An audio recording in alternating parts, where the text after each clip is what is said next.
Russell, Dan, Damien and Maria, Ireland's latest starting breakfast show. Weekdays from 10 a.m. Welcome to the Breakfast Booster. Welcome.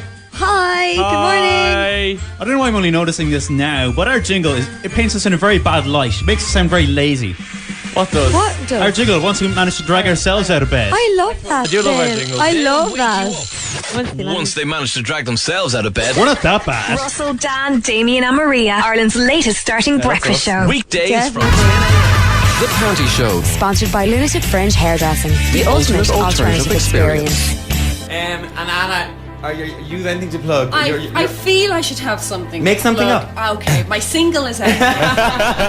OpenFM News Hub. It's a bit cloudy outside, highs of 19 degrees. Home of the OpenFM Big Extravaganza with a touch of gas. This is OpenFM 89.9. Ireland's first and only LGBT radio station. You know, anybody who watched Sex and the City could see that every night that the show was on, the girls would literally have their pick of men, from accountants to doctors to lawyers. Well, I think that's just the point, isn't it? That the qualities that these women were kind of picking and choosing their men by, and that being translated over to Irish culture was flawed. Hub Extra. It was a big week for the LGBT community with the passing of the Civil Partnership Bill, but does it go far enough? OpenFM 89.9. Proud to celebrate diversity. Good afternoon. This is OpenFM 89.9, live from Dublin Pride 2010! Woo! Apparently it's going to be big. Yeah, real big. Yeah, steady on. OpenFM. Online at openfm.ie. Hey, happy Pride. Right. Happy How are Pride, you? everybody. Good, thanks. And an unusual pride. shall we Yeah, I say. know. Yeah, kind of excited though to see all the faces and to hear the voices. God, it's weird. It's been like got a little bit excited when this idea came together, and yeah. So So in case anybody doesn't know, he's Say that Sam, again. I'm Anna. Just in case, people don't know who we are. yeah, I know, because we've changed them. I'm Emma. We done Oh, OpenFM sorry. Of course, sorry. 10 years ago. Just chatting to Emma. So anyway, I'm Sam, and yeah, we were the co-founders with another guy called Liam, who you'll get to meet shortly, for a radio station which went live in 2010. We went live on June 13th, 2010, so 10 years ago. And then just a couple of weeks ago, over a couple of drinks with a friend, the idea came together to why not do a reunion show, and that's what this is all about. So. And So what are we gonna do today, Emma, for everybody? Do you want to tell everyone what we're gonna do? we're going to have a little look back. It's like, it should be Pride today, so we should be at a parade and probably on your rooftop garden. But, different circumstances at the moment. Delayed there. Only all four though.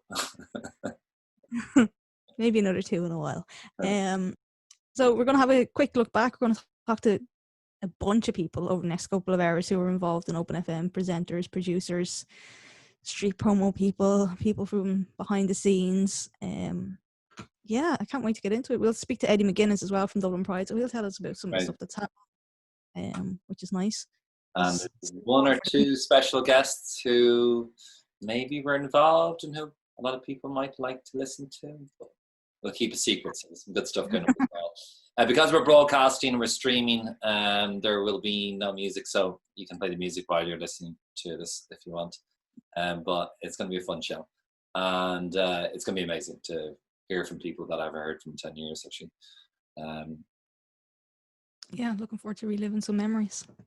Yeah, this day 10 years ago actually was pretty exciting as well, because we had an open top bus. No, it wasn't an open top bus. It was actually an open top bus. It was a tour bus, a Dublin bus.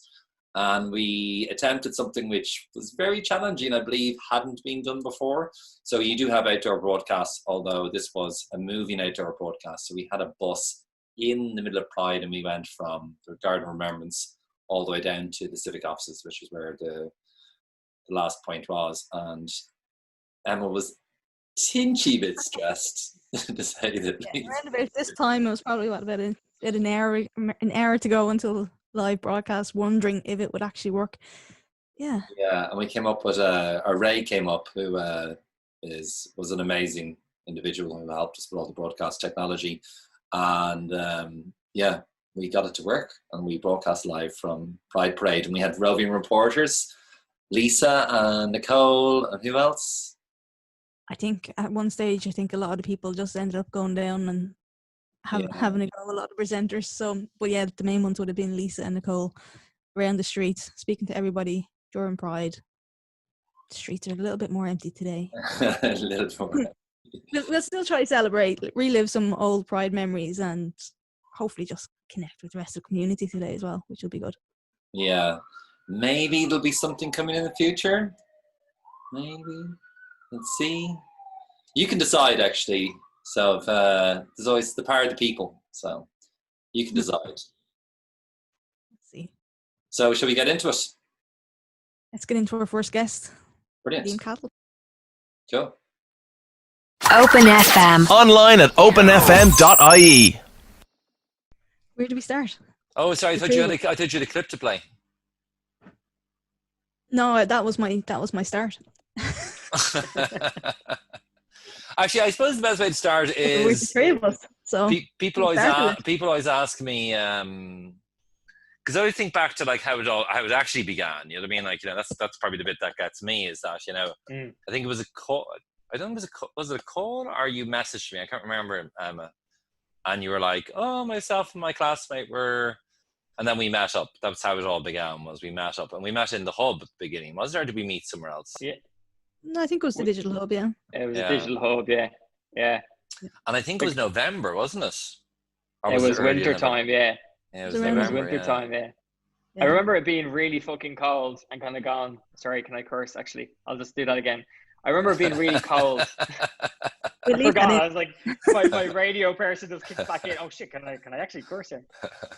No, I remember it being particularly cold actually when I messaged it, because I was coming back from the post office getting my dole money. Like, how random. Like, that's the way things were back then. Everything was just like really awful. And I think I messaged and said I had this idea, just a random idea in my head of like, if we just like, imagine we done like a radio station or something for like, you know. I can't even remember what I said. I can't remember what the context of it was. But I just kind of spitballed the idea, kind of just like you know, verbal vomit. I wasn't like I came up with the idea. It was more of a contribution to what would eventually be what turned into Open FM, which I think like a lot of that kind of fell on Sam and you, Emma, like of like taking the initial kind of like inkling and then like turning it into, but what if we done it like this, which I really loved, the like, you know, the kind of transformation of the idea basically. And then we met for the first time. It was like winter time. It was really cold. I had a cold as well. I was like sniffling. But yeah, it was awesome. Yeah, Yeah. I think it was a text or something. I think you text something about Gadio or something in Manchester. I think that's what it was, and it was like, oh, Was be it? cool if like, you know, we had got one of something these or similar. something like that. Yeah. Okay then. Yeah, they were my Radio 1 days, Gadio days, when I was listening a lot to radio, and like I still kind of saw myself as somebody who would want to work in radio someday.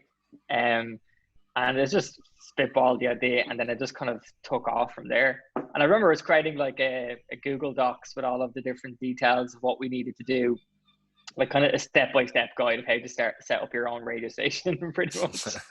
You know, without having any idea of like just how fucking like how difficult it was going to be. Like, it's like, oh, this is going to be totally fine. Like, you know, don't you worry, Liam. Like, well, I've got your back. Like, I'm Sam. I'm the older one in this group, but I'm like, yeah, cool, man. And then like then months later, when we're like running through the Pride Parade, like trying to hook up live mics and stuff, like, it's, you know, it's not what I thought. Like, it's not what I thought it was going to evolve into. Like, yeah, basically. I think didn't we say we do like the week of Pride or something, and then it ended up turning out like the month. Temporary license is a temporary license, and it's 30 days. So we were just like, okay, then let's just. Since actually, when we were chatting to the guys in the Breakfast Booster, Dan mentioned it, was that when you go back to that, when we broadcast in 2010, that everybody who was at the age of consent would have been from the time of when if you think back to when it became legal to be homosexuality was legalized was 1993. So if you go forward like 16 years, 17 years, you hit 2010. So the people who were being involved were in a slightly different mindset, if you think about it. I think so. And therefore, I remember when I was chatting to people and we were trying to get different people involved who worked in the industry. We met some of the drag queens and stuff. And when I was saying to them that, it was this idea of that I understand that it's really important that we fight for things, but OpenFM was more about creating a space. It was about creating a safe space. And it was about that safe space that allowed people to be open, so. Exactly. Yeah. I think that even from I think a few of them did get it. I think Panty got it for sure. Yes, and if you actually think about it in retrospect, for us to get Panty's show on, I think it was a Sunday evening. I actually specifically remember the very first Sunday, and I had to do the news. Okay. And I had to do the news in front of Panty. And I remember she had a guy in the studio and he was really cute. And I was like, oh God, I don't know how to handle this. It's like, what the hell? I'm trying to keep to my script. So then she eventually is she's doing her bit and she's talking and whatever. And then she kind of just turns and she's like, and Liam is here with the news. And I'm like, and I remember before I went in, I turned to you, Sam, or somebody, and I said, oh, will she be in drag? I was like, will she be as Panty? And I remember, I think you said, oh, shoot. And we were kind of laughing and I kind of go, oh, maybe she'll just be in drag when you go in. And I didn't know what to kind of what to expect when I walked in the door. But it's funny when you think about it now, because actually when she passed to me, I actually done the news without any hint of I'm nervous or I'm scared or nothing like that. And then I had to do it again the next hour and went all fine. But it's those things that people didn't get to see.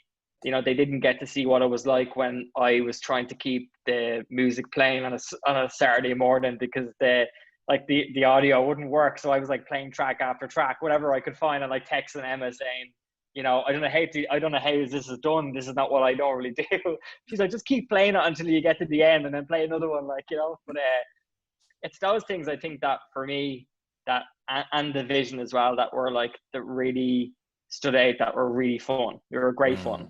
It really, really was. You probably remember a lot of more incidents than I do. I can't. I'm trying to. The more people talk about them, the more I'm like, I remember that. Yeah, God, that was crazy. Jesus, what were we thinking doing that? Mental. Who was drinking vodka? I was, obviously, by half of the stuff that we were talking about. See, I think when you say that as well, when I think back to just some people don't get, when I talk to people about doing OpenFM, they go, oh, you did this thing for 30 days. And it's kind of oh, that sounds great.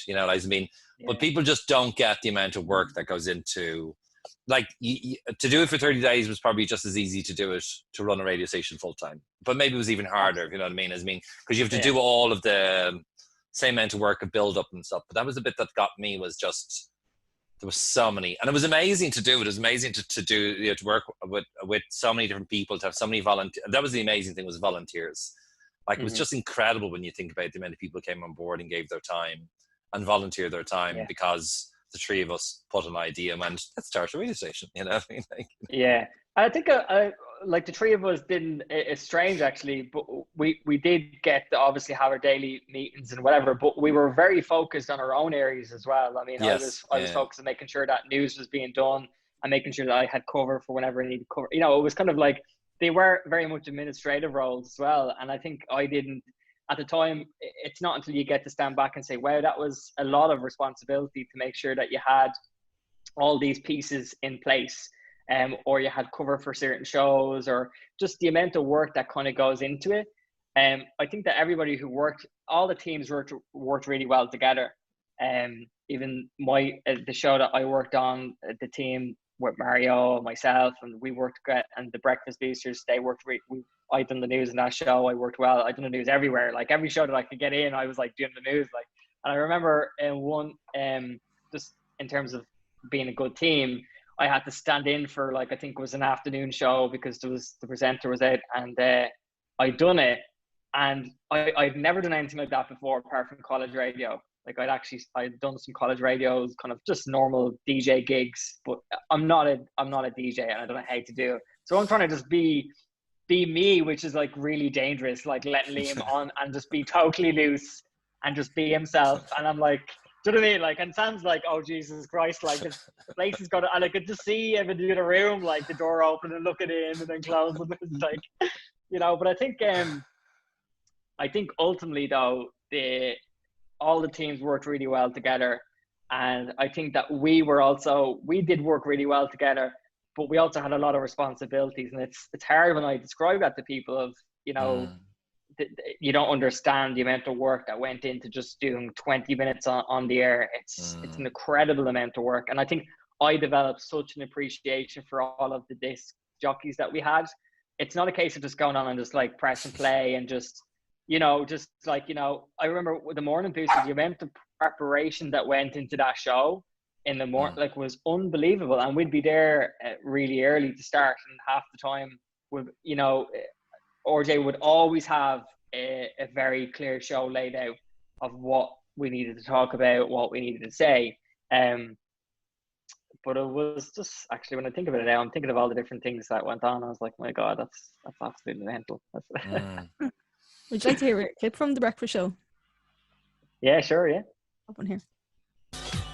The artist's favourite holiday destination in Northern Ireland would have to be down, down, down, county down, down, down, county down, down, down, county down. Derry. No. That doesn't county Derry, Derry, Derry, Derry. Too many syllables. Fermanagh. That's just. Seriously. Why would you complicate things like that? You know, just asking problems. You could say core. Problems. 89.9 FM and online at openfm.ie. This is OpenFM News. 10 to 12. Time now for the latest news and headlines with Liam, who's in the news hub. Property tax is scrapped. 89.9 FM and online at openfm.ie. This is News Hub. The government has killed plans for the introduction of a new property tax. It's after many Fianna Fáil and Green Party backbenchers voiced opposition to the plan. And can I just say, that was just all one clip. I didn't edit that, so that went straight from that into... I remember. Okay. I remember when I had to do the show, I had to do the news, and I had this little like, you know, thing in front of me that would play the clips and stuff, and I'd obsess with making sure that they were working correctly before I go in, because, you know, I remember one time I accidentally left the mic up, like, you know, and I was like talking randomly, and then Sam came in and was like, "You do realize that everything you've been saying is just live on the air, like you haven't knocked your mic off?" I was like sitting there going, "What?" I didn't realize. But to do the news, I had to actually press those jingles to say, you know, this is News Hub or whatever. And when I listened back to my voice, actually, I was like, actually, I was not a bad newsreader. I was like, you know, I couldn't pronounce certain words. I had to take certain, you know, I had to take certain items out of what I, you know, in my script. You know, I was like, my THs weren't the best, so I take that out and I just replace it with a different word. You know, I was so conscious of Tina Gates, like sitting around the corner watching what I was doing and judging me. Yeah, like, you know, and Tina Gates. You're always mentioning Tina Gates. I know. I was like, but I think like Brendan like came in and gave me tips on kind of slowing my pace down and emphasizing my words, which is something even to this day when I'm in meetings with people, you know, I tend to, you know, I try to do as best as I can to get my point across. But I think when you're younger, you get so excited, like you just start reading ahead of yourself, you know, and you're like, which is actually a good and a bad thing in a way. But that news to do the news in the morning show was just like, it was really grateful. It was really rewarding as well, like, you know. So when I like in the last 2 weeks listening back to some of the audio pieces, it astounds me. I know it sounds like an enormous sense of pride, in the quality of what OpenFM became. Like I really do. People that probably loads of people never heard of us. Loads of people just think it was some community radio station, but it's just astounding, the quality. It was so high. Like, you know, and even when you were saying there, Liam, about, you know, you need to press your clips and stuff, you know, I was doing something there the other day where I had to do, can't remember, it was like two or three different things where I was recording something on an interview or whatever. And I was like, it's quite challenging to like remember to click this and click that, you know, and also keep your tonality of your voice, you know, that you're keeping your voice. I know I was doing a presentation for college. And you just forget, you know, that people kept that level. They were like, the level of professionalism I thought that OpenFM created was really, really astounding. I'm very, very proud of what we produced for what we did in that period of time. I think it was incredible. Do you have Sorry, even if you were in a different role, like in an interviewing role, which I was, like I was the interviewer in some situations, the amount of kind of preparation went into for the interview, but also to listen to what the person is saying, which was a tip was given to me in radio school. It was like, always listen to what they're saying, because that's how you're going to get the best interview. And it's not until you're stuck in that position where you have to actually really kind of like, oh geez, I have some notes, but I don't really, and then you have to also know at the same time when to kind of like, okay, well, we actually need to go to a break now, but we'll be back in a moment, or we do time checks or whatever. Like it's difficult to remember to do those things while you're also trying to listen to what somebody is saying to you in a news interview, or if you're in a position where you're doing a DJ jockey kind of position, where you have to do a few, a bit like, oh, welcome back or whatever. I know we didn't actually, one of the things we didn't like to say is like, please don't say welcome back, because they didn't go anywhere. Like, or someone said that to me, like, you're not welcome anybody from anywhere, Liam. You're just like, yeah, cool, here's the next clip or whatever. Yeah, I actually learned a lot of like tips and tricks when I done like the DJ stuff in the afternoon. I only done it once, but like, I after that, I remember coming out and saying, I don't ever want to do that again, as it's actually way too hard. Like, because you have to remember so much stuff, and you have to try to be more of yourself as well, and bring more of yourself into being a presenter, which I think I found it difficult at times to be more me, because the person that I was actually at the time, I didn't particularly like who I was, so I wasn't really bringing my full self to some of the kind of DJ positions that I was in. But when I was doing news, I could be myself, and I could be kind of quirky about certain things, But if I was to go back and do it again, and do OpenFM again, I'd be sitting in the morning slot, like from 5 a.m. up until 7, like, I mean, like, like, wait to see what I'm going to bring to the table. Like, and also I would actually diversify the music a bit more. I remember some people said that they thought the music was a bit too young. When I actually listen back, I'm like, okay, maybe it probably was a little bit too tilted young. Probably get a little bit more Glory Gaynor in there, for me and Sam, like, so we can listen to like at 7 in the morning, like, and then do the news, like. But yeah. Emma, did you have what's your favorite moment? What's your favorite, if you think back? I know it's a really hard one, like 30 days. Do you remember, or 9? Well, 7 months, 6 months. I don't know. Oh, mine was probably after the first link of the Pride broadcast, and what you're gonna say that it worked. Breathe now. Okay, I think that was it. It was just okay. Yeah, I remember that photo. Say that again. There was just so much stress in that week, and even like up to minutes before, and we were like, yeah, we don't know if this is going to work, and it was just like, yeah. As soon as RJ came, and then you're trying to find something to listen to it on, and you're like, did it work? Did it work? Because we actually had a backup ready to go. Do you remember? We had a whole day backed up just in case it didn't work. We had to have like an emergency situation. So you had a whole load of programming lined up, didn't you? That could be played if it didn't work, and I was ready to go with it. Yeah.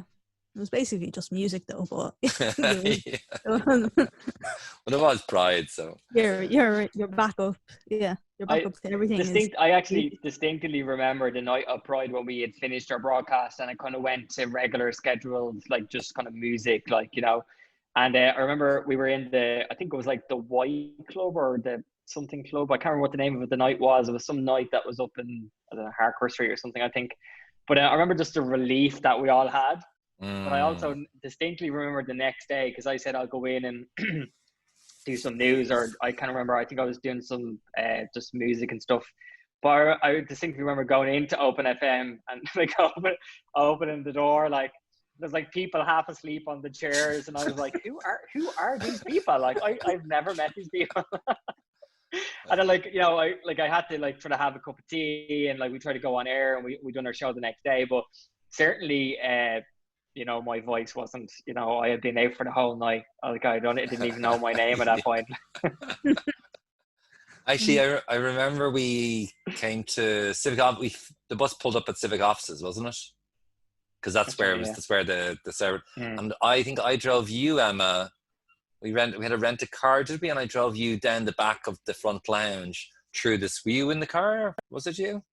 There was a crowd, hundreds of people. I have a recollection of this, yeah. And we had to there was literally, you know, the way the back of the front lounge the back lounge used to be crammed when they used to allow it to be crammed. Yeah. And I was bringing Emma through, beeping the horn, and everyone was we were going, that feeling after achieving the bus was it was just incredible.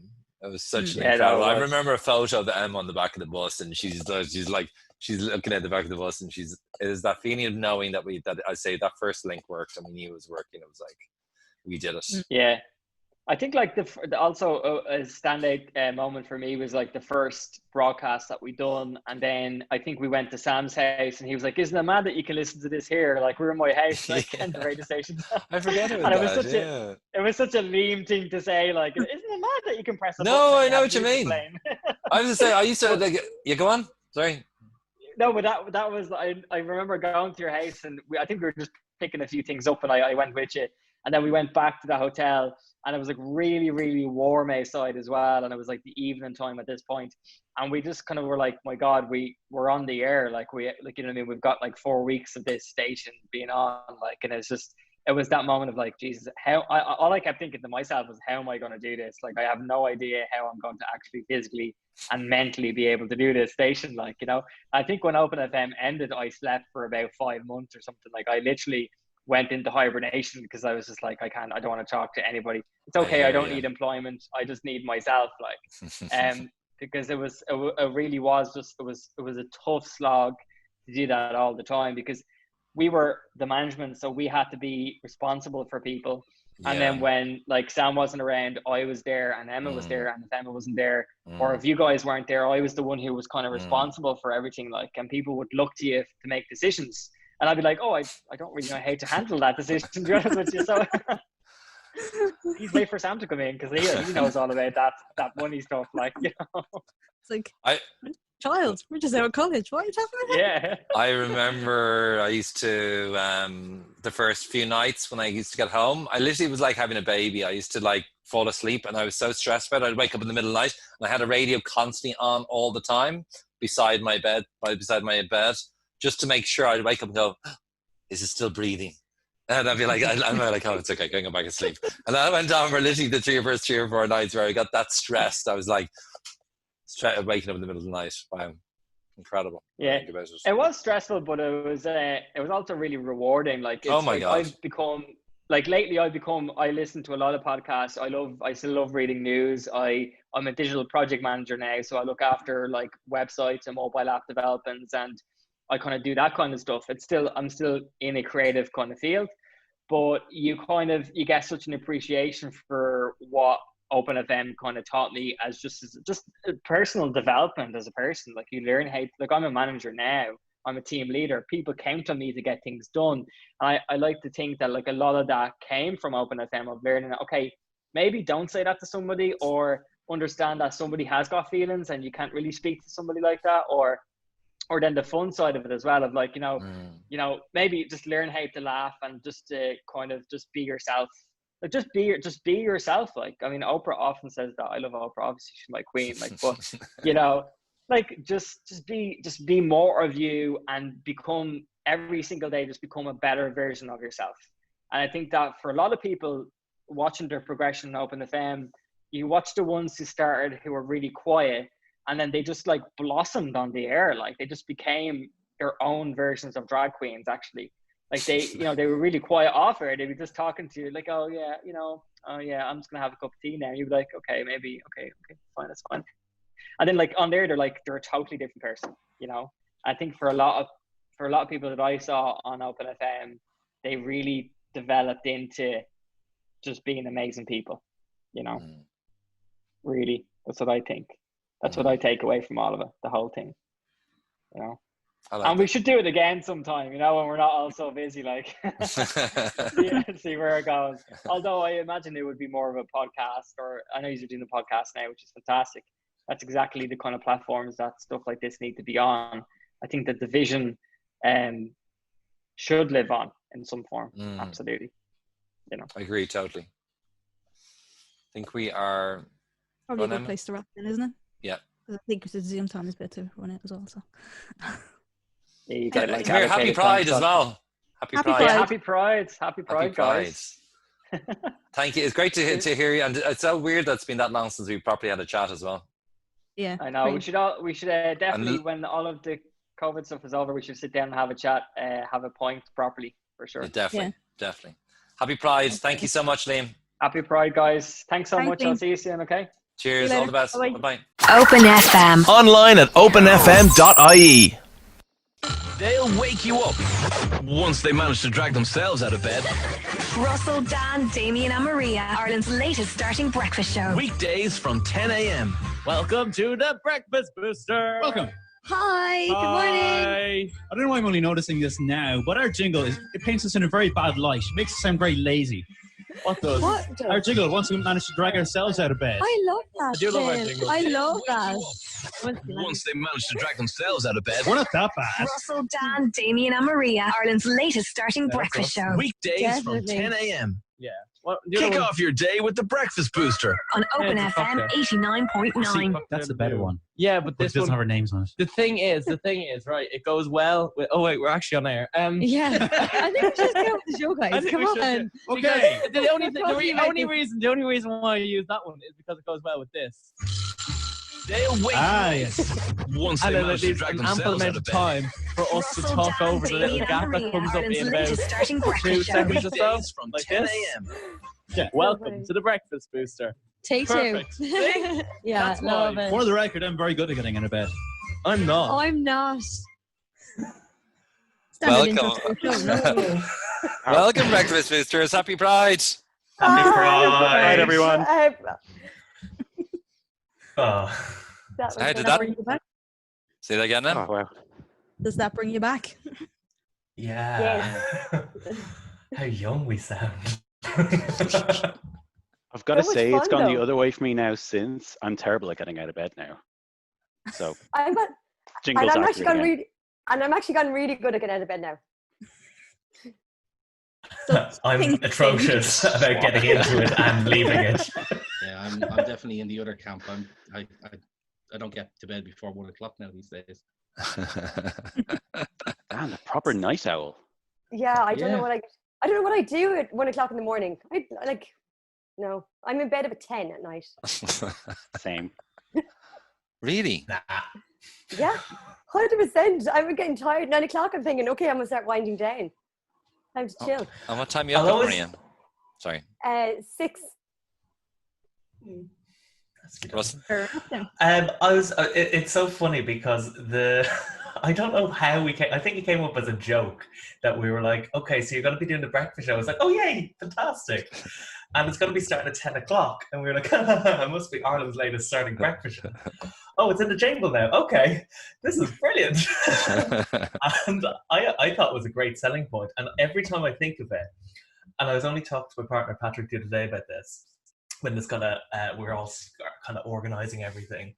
I remember, I think it was Derek Mooney, it was on RT Radio 1. We did something on our show and he referred to it for some reason. I have to really have a think about it, and you guys probably know it as well.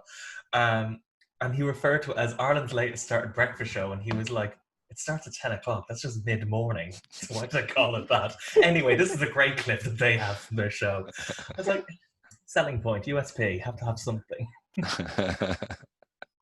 Different? Why not? From a radio Derek point of Mooney view, it was attacking us like that. I thought it was great, to be honest. You know, I thought it was kept that energy going that typically those mid-morning shows turn into. Yeah. Something like, I mean, Alan Partridge is Alan Partridge on Mid-Morning Matters for a reason. It's those shows tend to be quite soft, and I think we kept that energy going through the through the mid-morning. You know. And which they're all doing now because all the breakfast presenters are doing into mid-mornings. Way ahead of the curve. Exactly. Pioneers. Shall we introduce you? Got Russell, Damien, Maria, and Dan. You want to all explain your roles? Should we start with Russell? Yeah, so I was one of the 3 on-air presenters of the Breakfast Booster on OpenFM. And I was, oh God, how old was I then? I was 19. Yeah, that's right. I was 19 because it's exactly 10 years ago, so that's easy to remember. I was 19 when I did it. I was fresh out of the closet. And yeah, it was quite an experience. Emma is like waiting on me to say something, and I know what she's waiting on me to say. Something profound. No. No.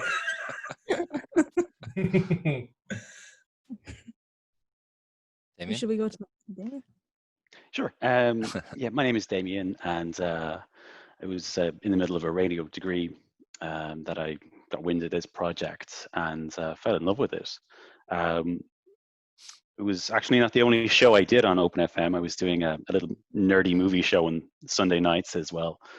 OpenFlix, yeah. So I was never out of that studio. It was great fun.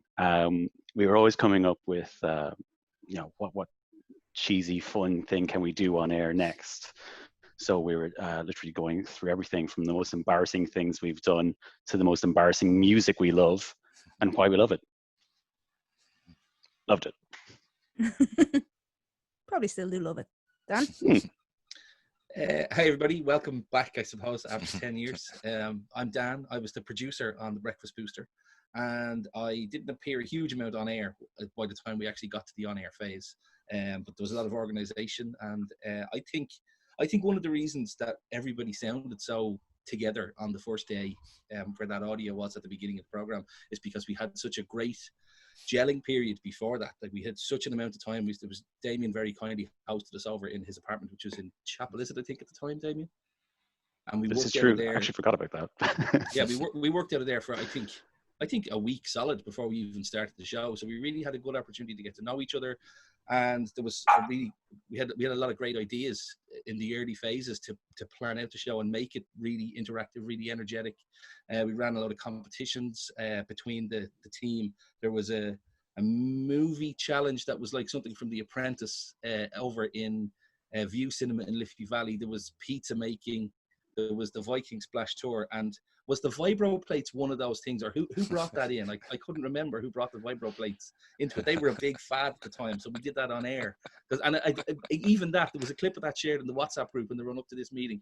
And I think something like that is quite difficult to convey in an audio only medium. We did a great job of bringing that together, you know. So I had a lot of fun doing that. I was in the world of producing at the time. I come from Ballier as well, Ballyfermot College, and I was working on iRadio, producing a talk program at the weekends, and I've since moved into more radio station management stuff and more presentation stuff now. But I do miss those days of producing. It was great fun and a great team. Thanks, Tim. Dan. Oh, thanks, Dan. Maria? Hi, everyone.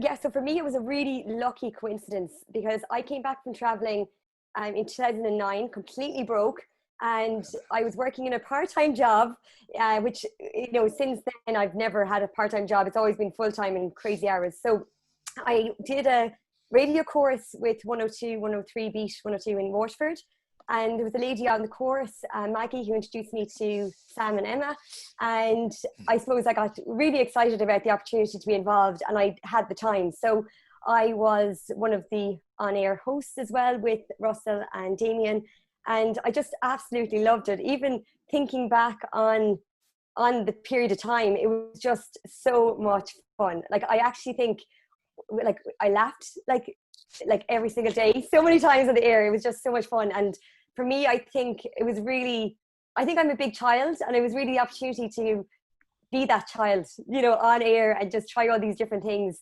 And without a doubt, I think the Cinema Challenge, I think the Viking Splash Tour, they were really, really just the highlights because they were just so out there and they were just so much fun. But I agree with Dan. I think the team that I was working in was fantastic. I think we just bonded very well, and we had that kind of, you know, just the really good kind of on-air real relationships. It was great. Yeah, really, really good fun. So happy memories. I can't believe it's 10 years ago though. It's crazy. We should bring back a reunion one. Not a bad idea. The reunion booster. A reunion booster for 2021, because obviously we're in COVID at the moment. We can't do anything at the moment, but next year, in honor of the 10-year. Would you like to hear one of your challenges? Yes. Oh God, which one? Is the pizza challenge. Good stuff. Okay, first of all, I just want to clarify this, okay? Michaela and Maria's team is called, or Maria and Michaela, whatever, Eminem. Eminem. Your team is called The team of myself and the Carl Meister here from Promotions is known as the DC Dynamics. What's RJ and Tommy? RJ and Tommy. I think all of it flavor. The saucy seducers. Yeah. Challenge-wise, in store for the guys today, you were saying you'd like the guys to pick a pizza that they can all agree on and then see who can do the best job on the basis of presentation, speed, and consistency of toppings across the pizza. So each individual bite represents the pizza as a whole. Yeah, well, I think quality will kind of be one and the same with that, because it really depends. You need to have a very equal dispersion of the ingredients across the pizza. I think it's important that they pick the same pizza. Like, it's ideally something you want to have for lunch yourself. I just think as soon as you know what you want to make, we'll time one group, let them start from the very start, work the whole way through, and then we'll kind of rate it on, we'll rate them side by side on the quality of appearance and time it took. So now you have to decide about. Again, lads, it's down to taste, but I'm really not a fan of sweet corn, so I will be going with the girls and group. And congratulations, there we go. I can't believe we won that. Cannot believe we won that. Was the thing that swung it. Wow. Maria, wasn't that the only challenge you won? Or was it? Oh my God! No! Because if I remember, I'm not being shady. For once in my life, I'm not being shady. There was another shade there. Yeah, no, because I think this was a monumental thing that we were willing you on for, is what I'm trying to get at. Because if memory serves me correctly, this was one of the last challenges that we did, and in every one, you kept losing. And I think you were really upset about losing, and being the only girl on the team, you're like, this isn't fair. And I think you won this one, and we were all really, really delighted for you before you all jumped to conclusion. Yeah, no, I can't remember. I can't remember. But I'm surprised I won. I didn't expect to win, but that was a nice surprise. Absolutely. It was good fun. It wasn't the only one we did. I recall we did challenges in-studio challenges. So we did stuff like making the fanciest looking toilet roll. We did stuff with Mala. Dan brought us in cardboard robots to make on air one day. I remember that one. Yeah, like for a pre-visualization era of radio, we really enjoyed doing very visual things.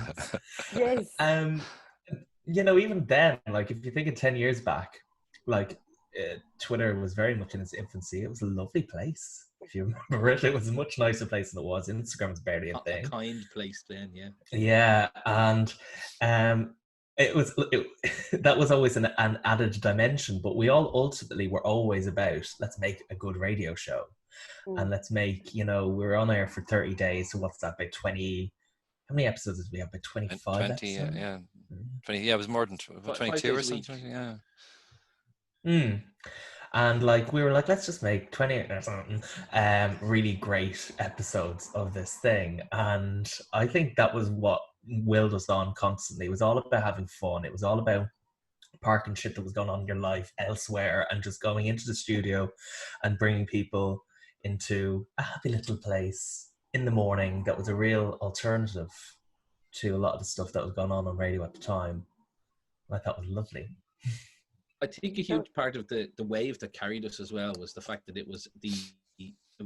I hope I can say this concisely, it was the year that anybody who was born by the time they had reached the age of consent, that they had always grown up in a world where there was no illegality around homosexuality. Is that accurate? Is that the kind of impetus that was behind it in the first place? That sounds familiar. That does sound familiar. It was 1993, wasn't it? Yeah. Yeah. This is Carol Vorderman's here just going. I'm not good at that. I'm going to step away straight away. I'm with Emma. Like, no. Yeah, I'm with Emma there. My phone's off. I can't get Carol. No fact check, damn it. Yeah, 2009. That's correct. I think what it brought us was a team that thankfully had very little to be, that's not fair, not very little to be, but less to be worried about than maybe a generation that had come before them. There was a degree of support that thankfully led to marriage equality and so on in more recent years, that meant even more support from all communities for the LGBTQ plus community. That I think there was a degree of that there, that there was a youthfulness that and an openness. I know it's the name of the station, but there was an openness to it, and I think we were buoyed by that. We were lifted by that. That's a really good point, though, Dan. Yeah, so go on. I think on that point, it was also because you obviously mentioned marriage equality, which was probably the biggest milestone in the last 10 years for LGBT rights. But, it was also a very different time. You think of Dublin as a scene. Pride at that time was a 2-week-long festival. It was large compared to what would be now, which is, much smaller in terms of days in particular. And also a lot of the places that we, were very, and I was only a baby at the time, so I heard a lot from people who were kind of, let's say, just a little bit more seasoned than I ever would have been in the station, telling me about different places that existed in Dublin. Mother Club was huge at the time. The Dragon existed, and of course we had an event in the Dragon, for goodness sake, no longer Big there. gay extravaganza. Oh, the big gay extravaganza. What else? There's so many things like that were the fabric of Dublin City as an LGBT scene, and as a teen growing up. They were the places I wanted to go to but couldn't because I was too young. And yeah, it was a very different time. And I even felt at the time of 10 years ago, exactly what you said, people were more accepting of a certain age. But we were part of kind of a journey to try and get more people accepting LGBT people in the mainstream media, on the airwaves. Like, we all know what station took over 89.9. Any guesses? Yeah, I know what you're talking about. Yeah. Yeah. So, it's a very different time, but I think you're absolutely right that in the last 10 years, what a difference it has made, and what amazing things have happened. And this was just a small part of it that, is hugely important to all of us. Yeah, I agree. What I loved about it is just, love is love. And I think, I was actually thinking about this today, that imagine if, for example, Dan and myself, we were the ones that it was illegal, for me to fall in love with my husband, and for Dan to fall in love with his partner or girlfriend, wife, whatever. And, that we were trying to fight for these basic human rights. We would love the support, from everyone else. So that's the biggest thing for me, is that, love is love. And that is a basic right that everyone should get, especially in this day and age. And I think, the ethos of OpenFM for me was just, when I heard about it, I was just like, I have to get on board. Do you know what I mean? Because I just thought, openness, I just thought, this is what we're all in it together. We're all living on this planet together. We're all here together. We all have, enough shit, as Russell said earlier, going on in our life, that, love should not be one of them. This is something that brings joy and happiness into our world. So for me, I definitely agree. I think it was just such a wonderful, positive, happy, loving environment. And every single person that I met in that period of time were so welcoming and friendly. It didn't matter if you never met them before. You could just, walk into the room and be like, how are you getting on? And it's like, there's this acceptance, and it's, it was really, really nice, because in the real world, that isn't what it's like. You know what I mean? So I think to be surrounded by very, very open individuals was a real honor for me for that period of time. Yeah, very well said. Very well said. And I think on that point as well, there was a real blend in the team. Obviously, myself and Maria, 2 straight people, Russell and Damien, 2 gay people, but there was no tokenism in any of it. There wasn't it's we had to have a girl, we had to have a guy, we had to have a straight producer, we had to have a gay guy. There was none of that. It was what it was, and I think as a result, it worked very well. But there was never any. It was never contrived. Yeah, and I think that's the thing. I think that was only secondary. It was all about getting to know each of us individually, and you know, and that was the forefront. And I think that's really, for me, what it's about. It's about human respect and integrity. Everybody should get that. And I think being part of the show is just, you know, showing that everyone can get along in a world and there's no divisions. We're all in it together, basically. And you know, we all have different paths. We all have different, you know, journeys to do on our road. But it's about helping each other and, you know, lifting each other up, as they say. Absolutely. You're as inspirational now as you were back then to us, because I remember on the days when we had like no energy, no time, it's like, can I not put the fader up? Can we just not talk? And then you'd always be the one, oh, come on, let's go, let's do this. Oh, thank you. I appreciate that. Yeah, sure. So as it's Pride, we done the first outside moving broadcast live from Pride in 2010. This was my first Pride, by the way. Your I've never first been to Pride? one before. Oh, wow. Really? Yeah, the very first Pride I was in, I was presenting a radio show in the middle of it. Straight to the top, Damien. Good man. Absolutely. No, it's funny though, talking about all of our experiences and kind of how we grew from OpenFM collectively. And my personal experience is that I was very kind of a closed off, very guarded person. And then throughout the course of this station and the show, I just kind of learned to just not care so much about these silly things and just have fun. And it's kind of stuck with me in years since. And it's helped me kind of understand a lot about what the gay community do and stand for. I was only talking to a friend there recently from, you know, this thing where you have some older people from the countryside and they're looking from the outside in on Dublin and the gay scene and wondering why people act so extra all the time. It's because they get to. It's because they don't care. They don't have to care, and that's what's so great about it. And that's I would like to think about what we helped kind of illuminate about the community. And for me, that was a really, really positive thing, and I'm really thankful for that.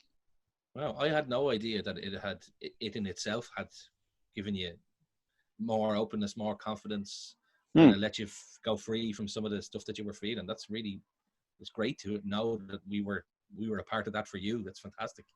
Yeah, I agree. I think it's fab. Yeah.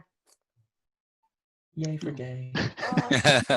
Yay for gay, absolutely. Love it. I remember only kind of, I said at the beginning about that I was fresh out of the closet with OpenFM. It was because of it that I actually came out to my parents, because it was kind of like the ticking time bomb of I have to tell them, I have to tell them, I have to tell them, I have to tell them. And our first meeting, this is again this memory stuff that I was talking about. On the 13th of April was our very first meeting as a whole group all together. My birthday was on the 12th of April. And because I was really cool, I spent my birthday in the audience at the front line with Pat Kenny at RTE because I got free tickets to it. Yeah, you were so cool, man. I was so cool. And free tickets, free wine. Couldn't say no as a poor student. Free wine, you should have led with that. Free wine with Pat Kenny. Oh, that's a good show, actually. I might pitch that to our team next week. I had that, and I knew this meeting was happening the next day. And I remember I was in a relationship for a while, and my boyfriend of previous to this was like, your parents I don't think they'll ever accept you for being gay. And that always stuck with me. And so I told them on my birthday, on the 12th of April, 2010, and I said, you know, I'm joining this LGBT radio station. And they're like, okay. And the reason I'm joining it is, come on. And I told them, fill in the blanks here. Yeah. And they were like lying in bed watching Tonight with Vincent Brown or something, being like, what is it? Happy birthday, bye. And so that was that. And then I remember coming and talking to you all the next day, especially you, Sam and Emma in particular, being like, oh my God, come here, welcome. And it was kind of like, how was it? Everything was fine. And thankfully everything was great. And they were amazing supporters then. But if it wasn't for it, I don't know what that end point would have been for me, because I never had a moment where I could tell them, because I was never out, I was never hanging out with people, I was never dating, anything like that. It was all so new to me. So it was like, okay, radio, this is gonna get me out of the closet. And that was that. And 10 years on, like, they're still amazing about it and better than ever. So yeah, thanks OpenFM for dragging me out of it. Russell, we were talking about the Pride moving outside broadcast. Was my first. RJ, was he first? What do you got first? Apparently. What? My voice wasn't the first on the moving broadcast. Why? Someone has texted in and hasn't left a name. But they've said technically Sam, who's a station manager here at OpenFM, his voice was first on the moving broadcast. Why? How did that happen? I don't know. I don't remember that. I was listening back to it. Now, I was listening back to it last night, and it was my voice. Okay, so from 12 to 2, did anything happen at? Or was it was the pre-show. Sorry, I'm having a moment here, Maria. I don't know if you noticed. Oh, sorry, Russell. Sorry. Yeah. This is big. This is like written on my CV now. I edited my CV. First voice on a movie. How long did that take? Within an hour? I got home at about 10 o'clock. I was on it by half. On Saturday night? Oh God, yeah. I was making sure it was in there. Big thing like that.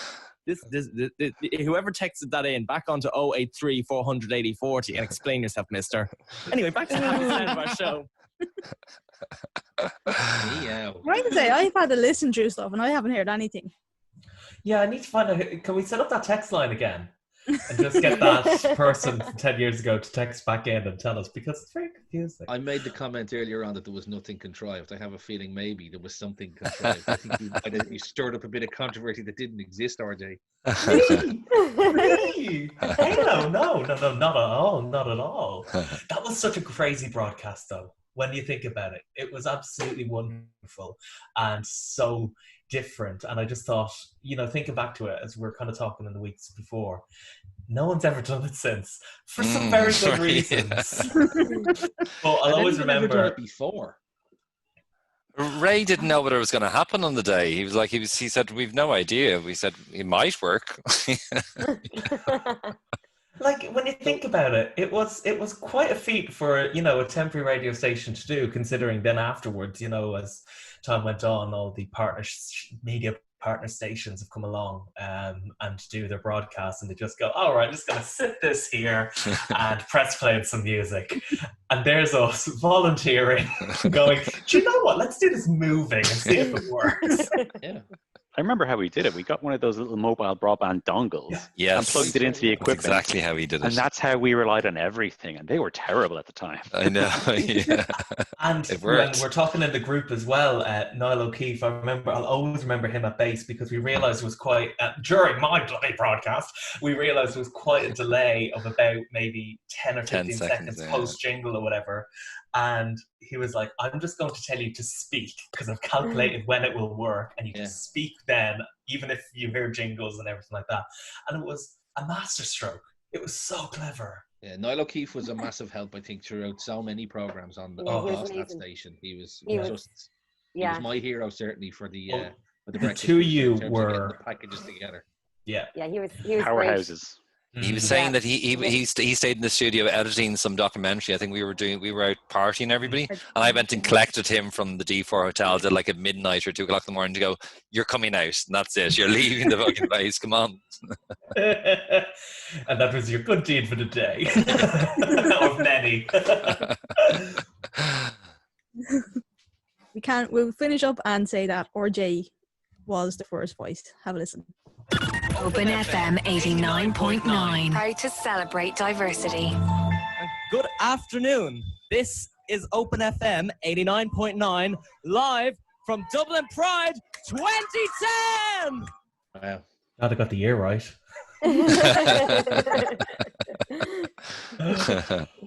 Officially say it was 10 years ago.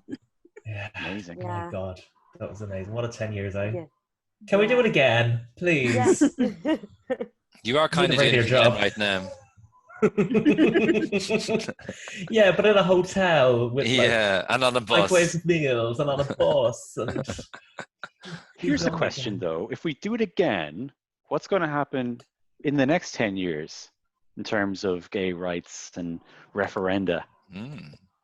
How much more can we win? Let's look to the future. And this is when you put in one of those fadey things between all the clips. Yeah. Star Wipe. But no, who knows? It's hopefully we are becoming a more accepting and diverse society. Even the flags behind me aren't really representative of the LGBT community. It's all they had in Tiger. But we have such a diverse and we have such a growing community of people. And, even 10 years ago, trying to get, people not to be angry about flags like this was something. And I remember on the bus actually that day, there was someone cursing us or something like that. And we were just like, off the top of it. Can you imagine if 10 years ago we would have said that there was going to be a Taoiseach the year 10 years later? Yeah. Exactly. You think about it like that. Yeah. And I think, Dan, didn't you say there was something about the civil partnership was around that time? The civil partnership bill just passed, yeah. Yeah. When we were on air. When we were on air. Literally at that moment. Yeah. So, who knows? Hopefully, better things for LGBT family rights, for adoptive rights, for trans rights in particular, and gender identity. There's still a lot more to go. I agree. Yeah. But I think for many of us on a personal level, I think for me anyway, I can speak for myself. I can't speak for you guys, sorry. But I feel very accepted by Ireland and very happy with this country. And it was a huge part of me moving back home. If that vote didn't go that way, I would never have come back home. I know. I like it. Yeah. Nice way to finish. Yeah. Oh, we started. Oh. Thank you all for your time. Thanks for sharing the memory. Thanks for Thank you all. Thank you for having us. It was really great fun. And happy And Pride. thanks for maybe hosting us for dinner, RJ. Yeah, RJ, yeah. Oh, who wants some Kahlua? I'm ready to go. I think you're allowed up to 10 people in your house after the 29th, so just Bertie will see you on, yeah? Pork chops. Right, I'll bring plants. I'll bring all the plants. 3 hours. Yeah, perfect. 105 minutes can cater, no problem. Perfect. Brilliant. Thank you all. Happy Happy Pride. Thanks, guys. All the Happy best. Pride. Cheers. Good luck. Bye-bye. Open FM. Online at openfm.ie. Forget about traffic jams. You're on Drive It with Riyadh and Nicole. Oh my God. Happy Pride.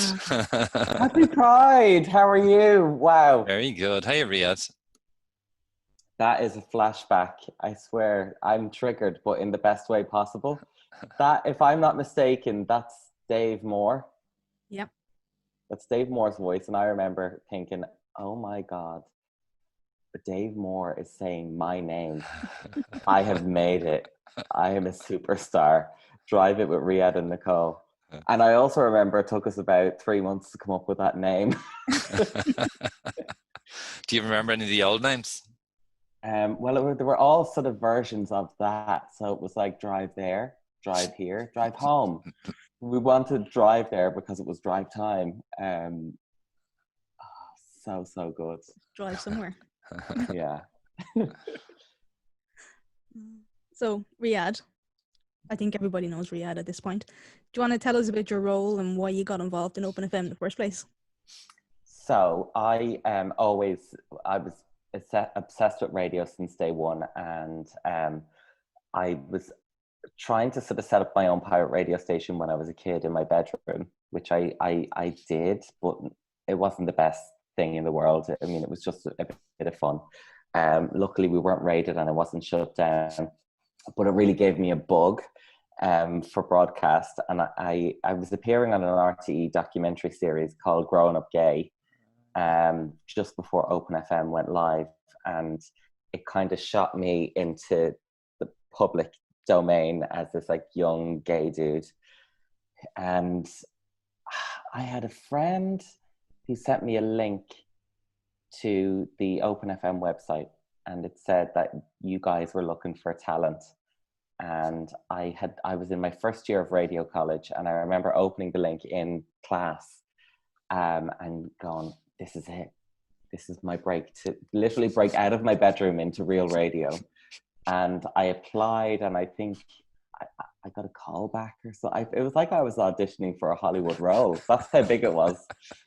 I didn't really tell anyone about it because I didn't want any of my classmates to get in on it before me.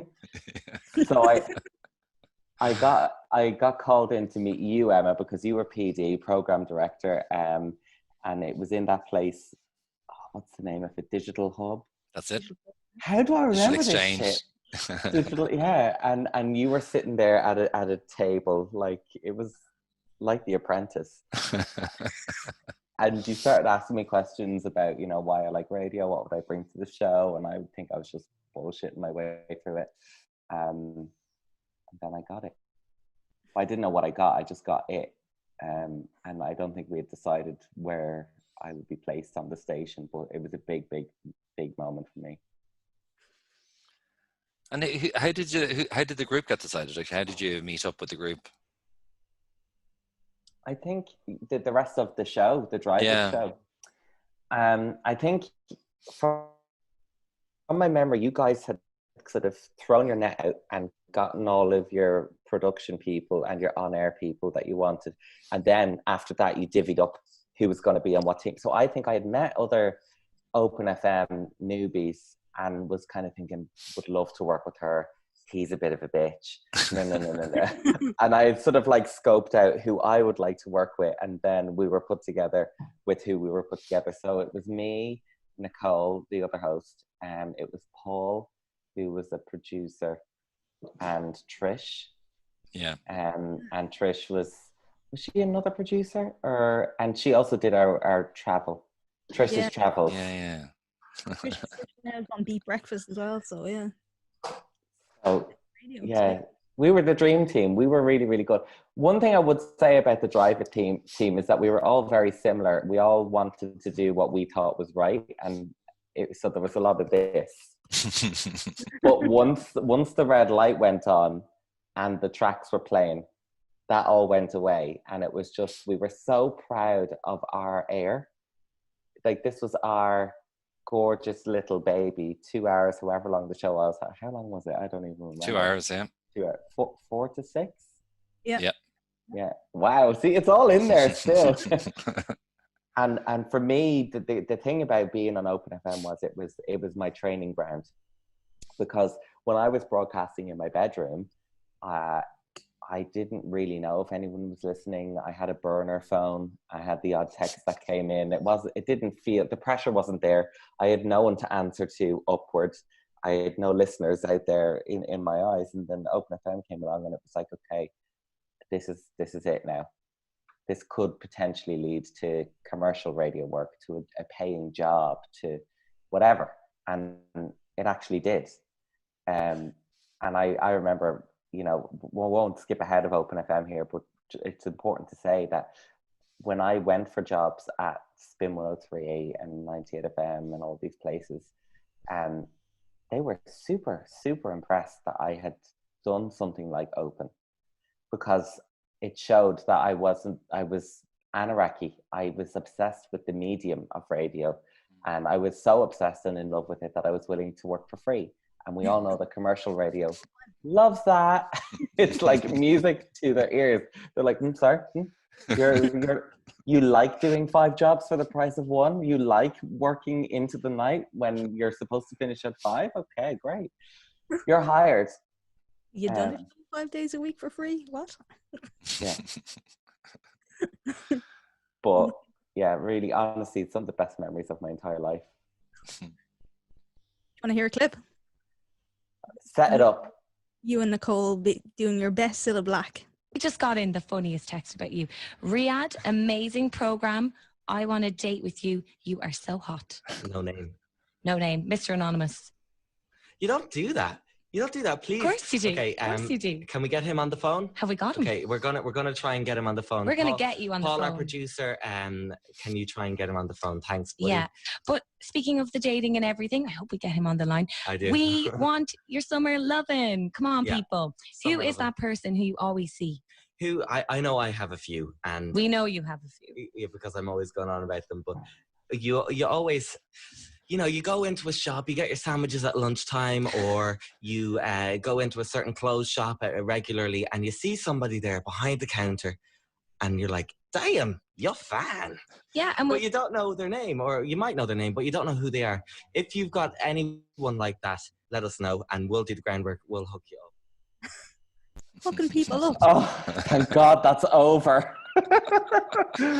I'm so Scarlet. Maybe dating apps wasn't like such a big thing, Get in Well, contact with a radio station and we'll hook you up. This is it. What I get from that clip is that it was a time where I was virile. I had a lot of, new hormones rushing through my veins. I was newly out of the closet, so I was like, hello?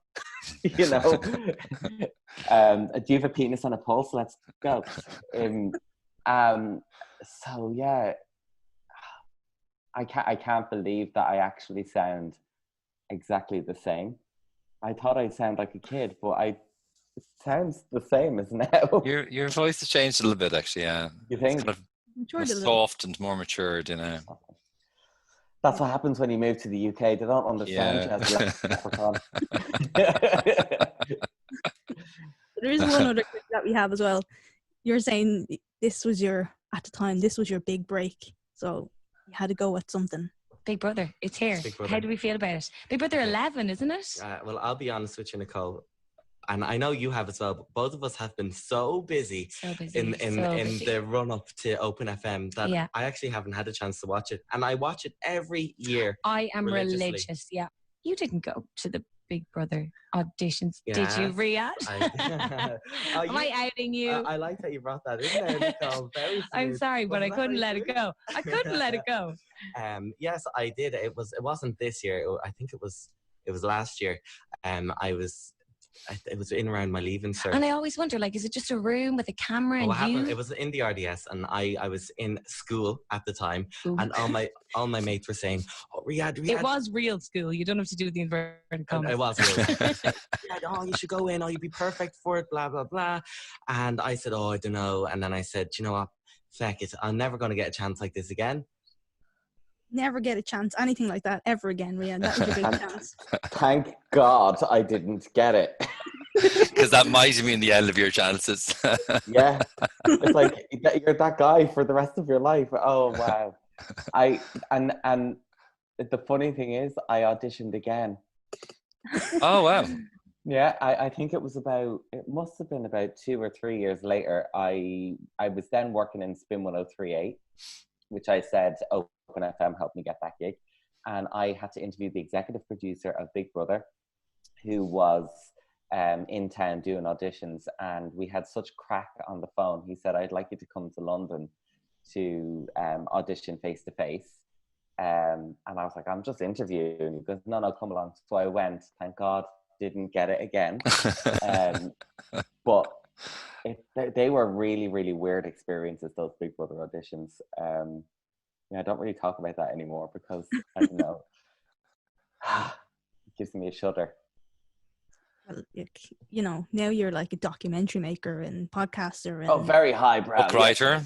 Author and everything. Author, yeah. Oh, look, you didn't buy that book with your own money, did you? My God, what a waste! What a waste! I'm joking. Good plug. Good plug. Yeah, good really plug. Good book. It's available on Amazon. How is the book going, actually? Good. Yeah, we've passed 10,000 copies sold. Amazing.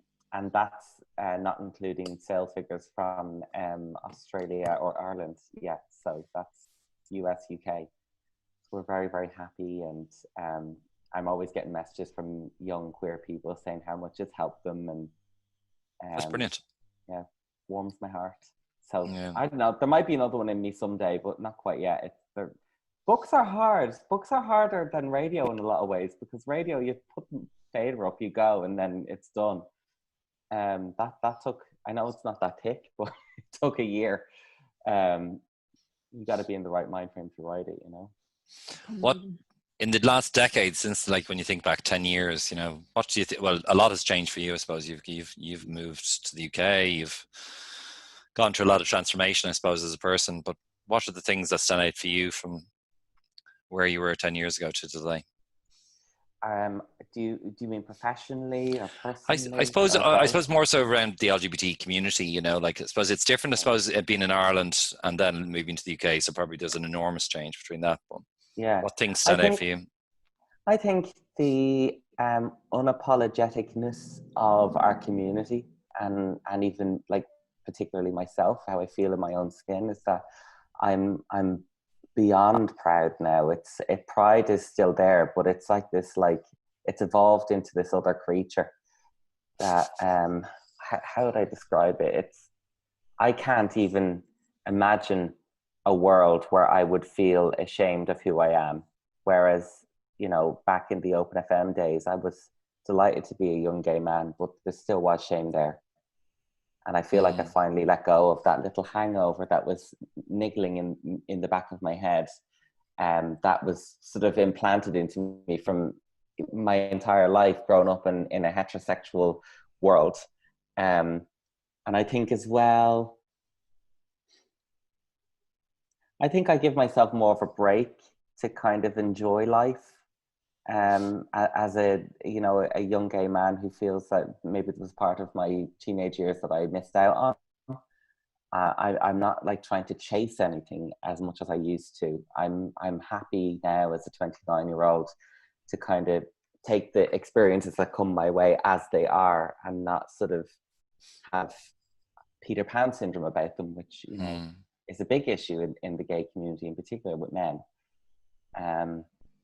Yeah, so happy, but still growing and still struggling in many ways, and fine with that, actually.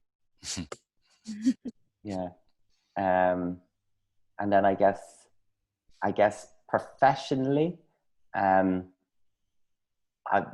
every time I get another gig, I'm always blown away by being given it, by being chosen for the thing. Like, and I use OpenFM and that bedroom radio station as kind of really, really great barge poles, like signifiers of this was your starting point. Always remember that. And at any point that you kind of like get lazy and think that the opportunity that you just get, you should have, or that, you know, you're entitled to it, I always force myself to go right back and remember this is where you started.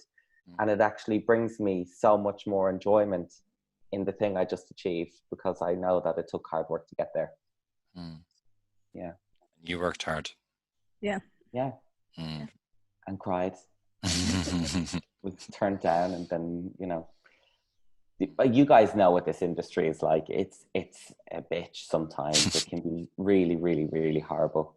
And it can you know, make you feel like you want to do something completely different, or want to make you want to like pick up your phone and tweet about some person in power and how they, you know, kind of effed you over.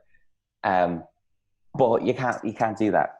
And yeah, you either have to suck it up and stay in the industry because you love it and take the crap, or do what's good for your mental health sometimes and move on to something else, sidestep. And I feel like I've come close to leaving it. Very, very close. But then all of a sudden, just on the edge of me, you know, jumping into, I don't know. See, I don't even know what else I do. That's the problem. But every time I feel like I'm going to jump, some opportunity comes and it's like, oh, right, okay, that's why I do what I do. Because when I'm out on location with a crew filming some vulnerable person and interviewing them about their amazing life and getting gold out of them, that's going to help so many more people who are viewing this thing. That is a rush. That's why I do it. Love it. Amazing. Yeah, you summed it up nicely. In many, many words. You see, the thing about radio is it teaches you about word economy. Steve Kay from Spin 103.8 always hammered that into me. Get the message across in as few words as possible. I've kind of ignored that And I kind of do get the message across in as many words as possible. Yeah. Can we expect any more podcasts or documentaries? So at the moment, there's honestly about six TV ideas in what they call development, which basically means they're never going to get made. But we're hoping that one or two of them have the kind of secret sauce that might get a commission later this year or early next year. So that would maybe be for a British broadcaster. And I just wrapped up production on my new podcast, which was the podcast to accompany the show Normal People. So we were like the sister podcast to go with that, to help people kind of simmer down after watching it. So yeah, might do another podcast next year. The great thing is, I think 2020 has just been cancelled. So I'm really enjoying planting plants and baking cakes. And, you know, the other day I bought an industrial steam cleaner for my floors. And I had the best 2 hours of my life. Like, honestly, Mrs. Doubtfire, just everything was steamed. Things that didn't need to be steamed were steamed. I know what you mean, yeah. It's like the power wash. I love power washing and seeing things clean.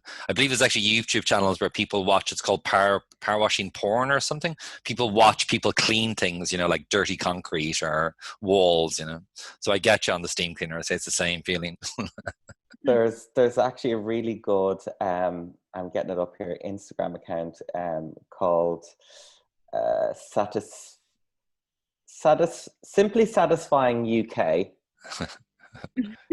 And they have all these random videos of people breaking things, cleaning things, and it's like eyeball ASMR. It sends me off to sleep. I love it. Would you say it's called Simply Satisfying UK? Satisfying UK. Excellent. Or there's Satisfying Your Eyes, one word. Okay. And then the final one, there's the third one, Satisfying Response. I'm addicted. I'm honestly addicted. And on that note, we can see you on Celebrity MasterChef. Yes, you can. So that starts on the 1st of July, Wednesday, 1st of July, 9 p.m. BBC One.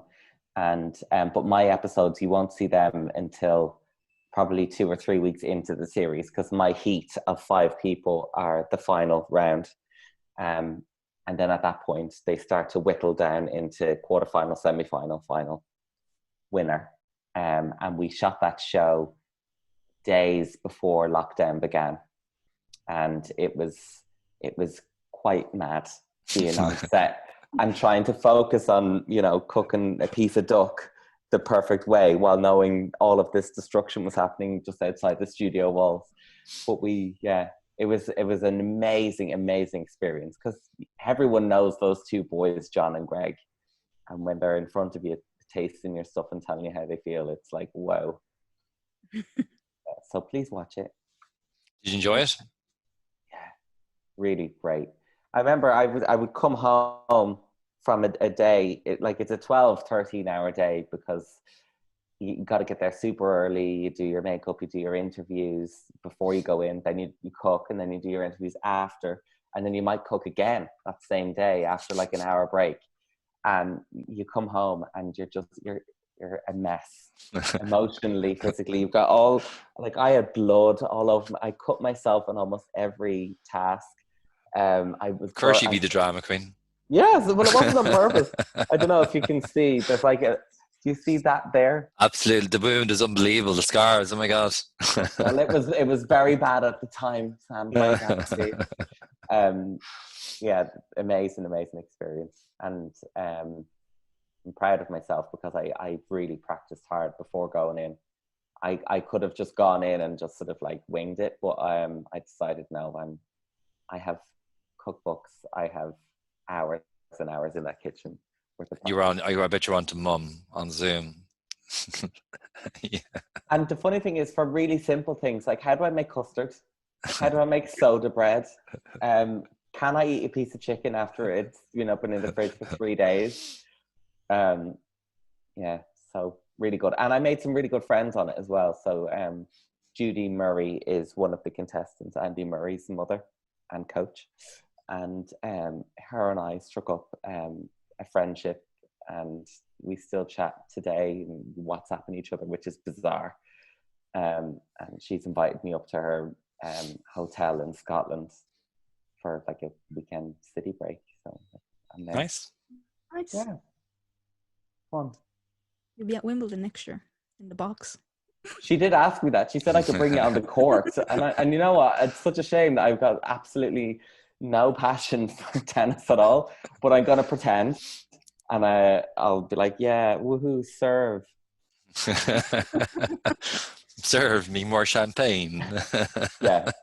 Oh no, what they drink there, Sam, is Pimm's. Have you ever heard of Okay, Pimm's? it's Pimm's, yes. Yeah, Pimm's, darling. Very British. Yeah. I'd say you do a lot of Pimm's in your garden parties, do you? Well, we don't have a garden. This Oh. is a London flat. So what we do have is Roof a terrace. thing called, we have a roof terrace out the back, and we have Clapham Common, which is a gorgeous park, like a 5-minute walk from here. So that's basically our garden. So we get the blanket, we get the Prosecco or whatever, and we just sit out there in the sun. It's lovely. Nice. Emma? Yeah. For giving your time. I'm just going to cut you off there, Sam, because, we're going to run out of time. Yeah, I was going to say, yeah. Literally going to run out of time on the Zoom. Thanks very much for taking the time, for reminiscing. Great to see you, Riyadh, actually. Yeah, great to see you guys too, and thanks for bringing all that back. I'm feeling a bit emotional about it. Us in that room in the Ballsbridge Hotel. So good. Actually, can I say one thing that I remember from that? And I always tell people this story.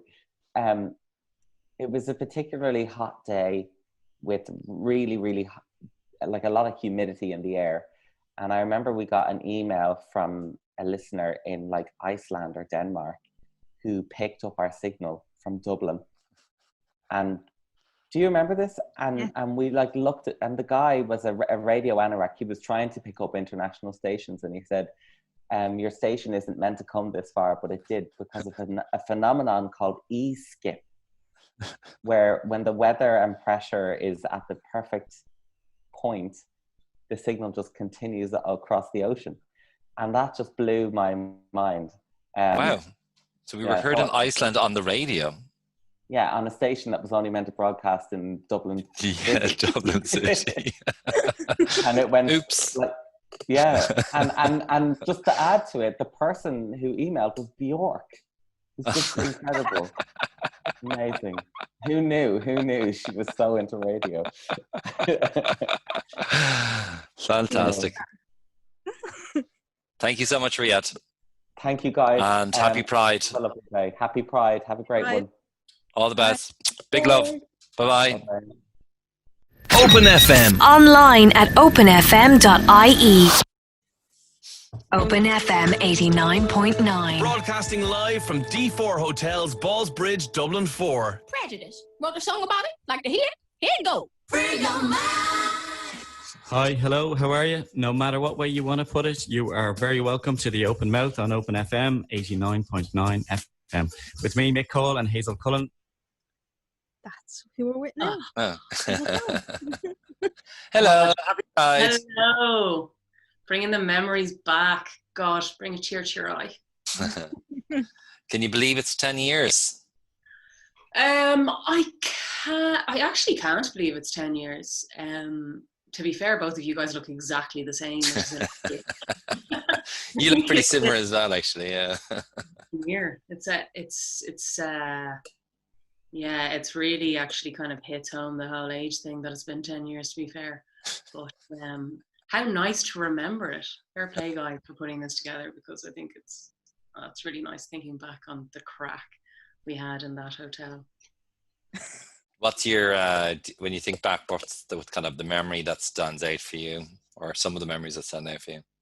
I mean, honestly, like, myself and Mick, it's a pity Mick isn't here today, but we, doing the show, we had some incredible guests, and we had some really nice conversations, some really funny conversations, some important conversations. But the most memorable kind of thing for me in the whole project was, I think, the sense of community that was established in OpenFM.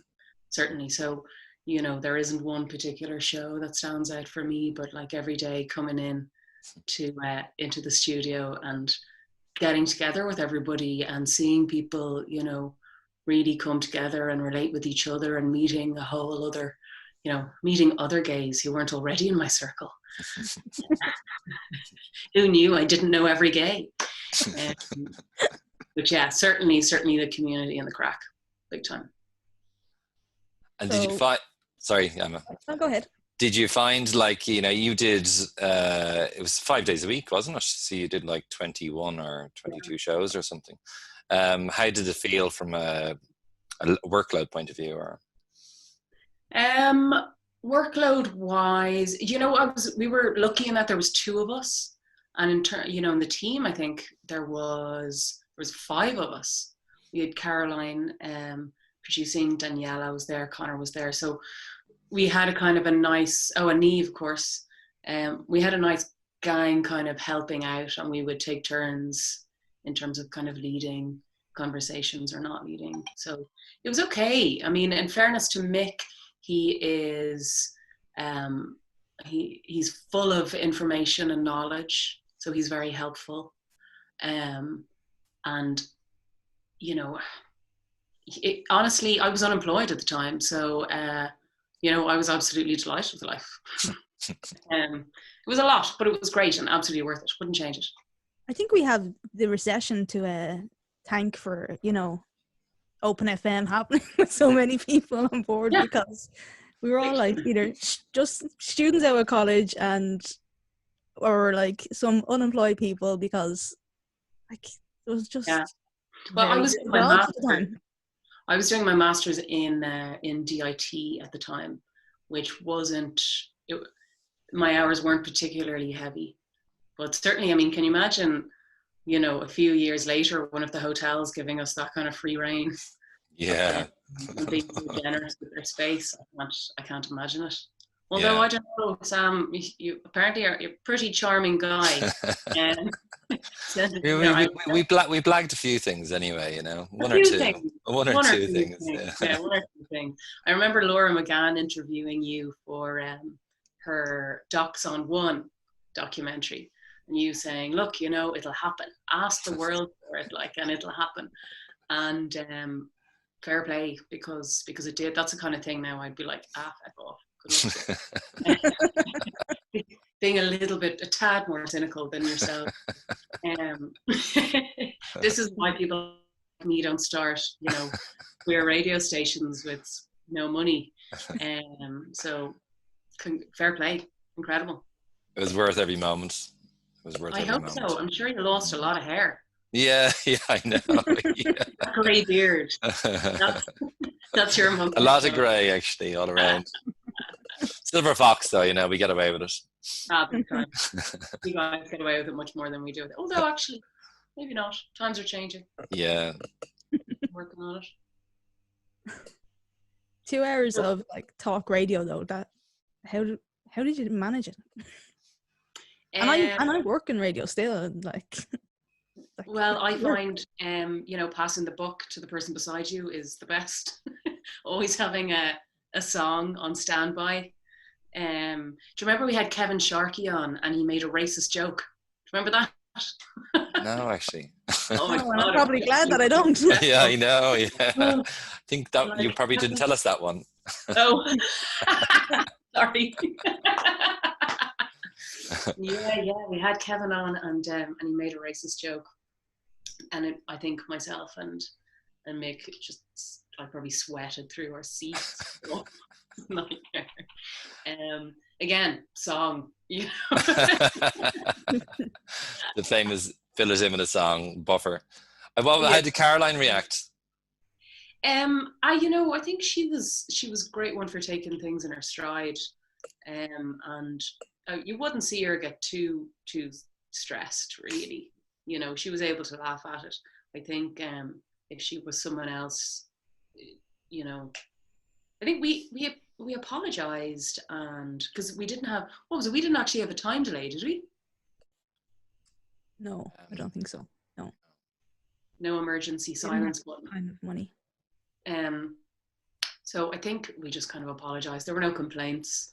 But yeah, it was stressful. You never know what's gonna happen. You know, Mick had said some, I would say, strikingly creepy things. I had a few moments too. It was a real crash course in radio, like, but sure, where else are you going to do it?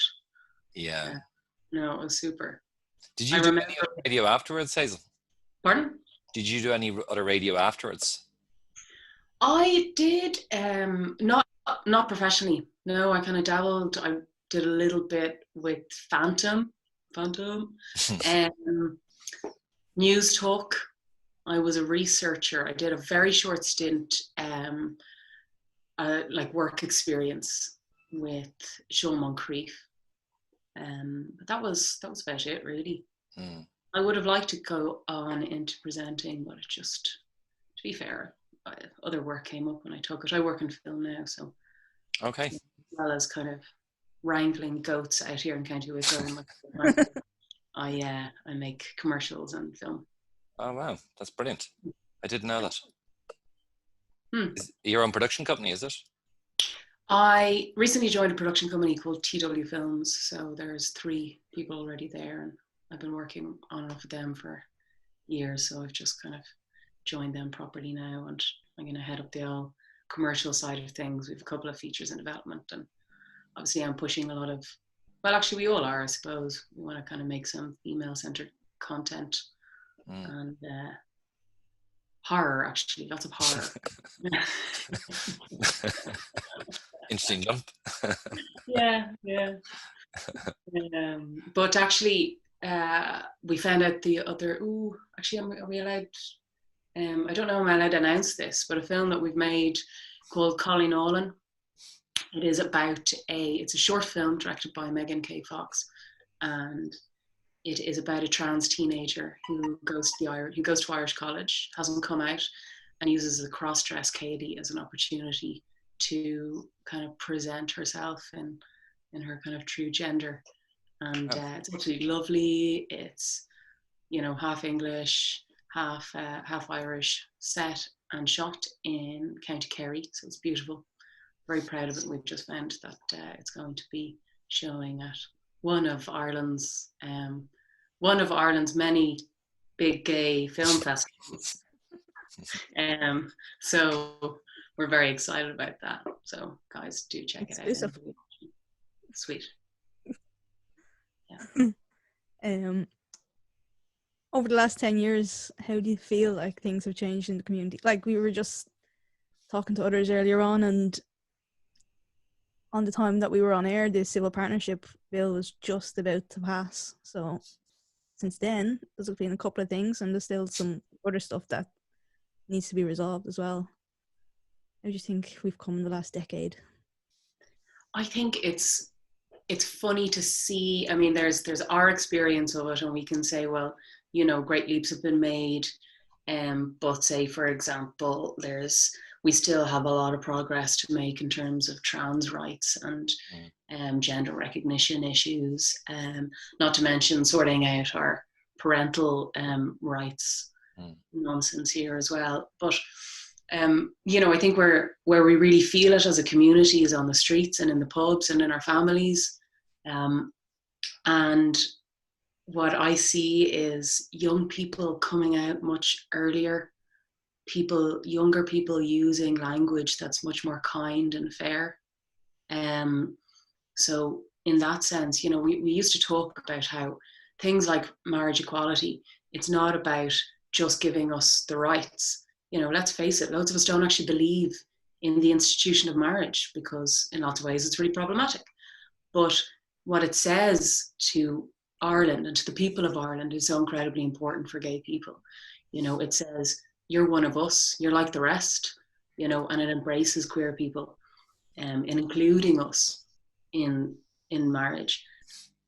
And I think that we do see that when we look at younger people. We look at school kids who go, got friends of mine, Joanne and Katie, got engaged a few months ago. And Joanne's little niece drew a picture to celebrate, right? And it's like Joanne wearing a skirt. Joanne wears skirts. And Katie wearing shorts. Katie loves shorts. And it's the two of them with little hearts around them. And it's, the pair of them in like a little, stick people love scenario.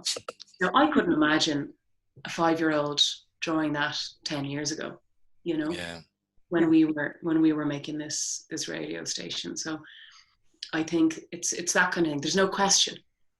The rights that we've achieved kind of have taken doubt, have taken kind of the question of our validity out, and made things a little bit more solid for us. So in that sense, for me, that's the biggest change. I feel less questioned as I go through the world, which is nice. I like that. Question. Come here, thanks so much. And grab a couple of bottles of wine and we'll hole in for yeah, big time. Happy Pride! Happy Pride! Thanks very much. OpenFM. Online at openfm.ie. Happy Pride. Happy Pride, my loves. How are yous? If you would like to introduce yourself, Eddie, just so everybody knows who you are. I am Eddie McGuinness, otherwise been slagged called Mr. Pride. I am head of funding and events at Dublin Pride since basically 2017, and trying to develop and create Pride in a very different way. And as most people would say, we're getting bigger and better each year. Yes, yeah, it's become a lot more energized over the last few years. It's great. I think that's one thing about Pride. It's the dynamics of where Pride is and the journey of Pride. And since we're technically today, Saturday, we would have been on the streets of Dublin at this time, screaming, shouting, and literally, we're not queer, we're going shopping scenario. And so from that, with the college, we're looking very different this year. But also as the journey of Pride itself, I think, has been really invigorating, and the energy behind it, but also the energy of the community coming behind it, and also the energy of our community within the workplace, places, in companies, the LGBT sectors in companies, allowing people to be open in who they are, and of course all our allies. We look at 2017, there would be about 20,000, 25,000, and last year we would have had over 100,000 people in the parade. So it is the biggest people parade, and we should take ownership of that. On par with St. Patrick's Day, I would say bigger than St. Patrick's Day, but that's the difference. They are green and we are the rainbow. That's the way I look at it. When you, how's this week been actually? Because normally the week of Pride is a big week, and I know we're in a slightly different situation. Everything's gone online. So how's that been for you, and what type of things have been going on?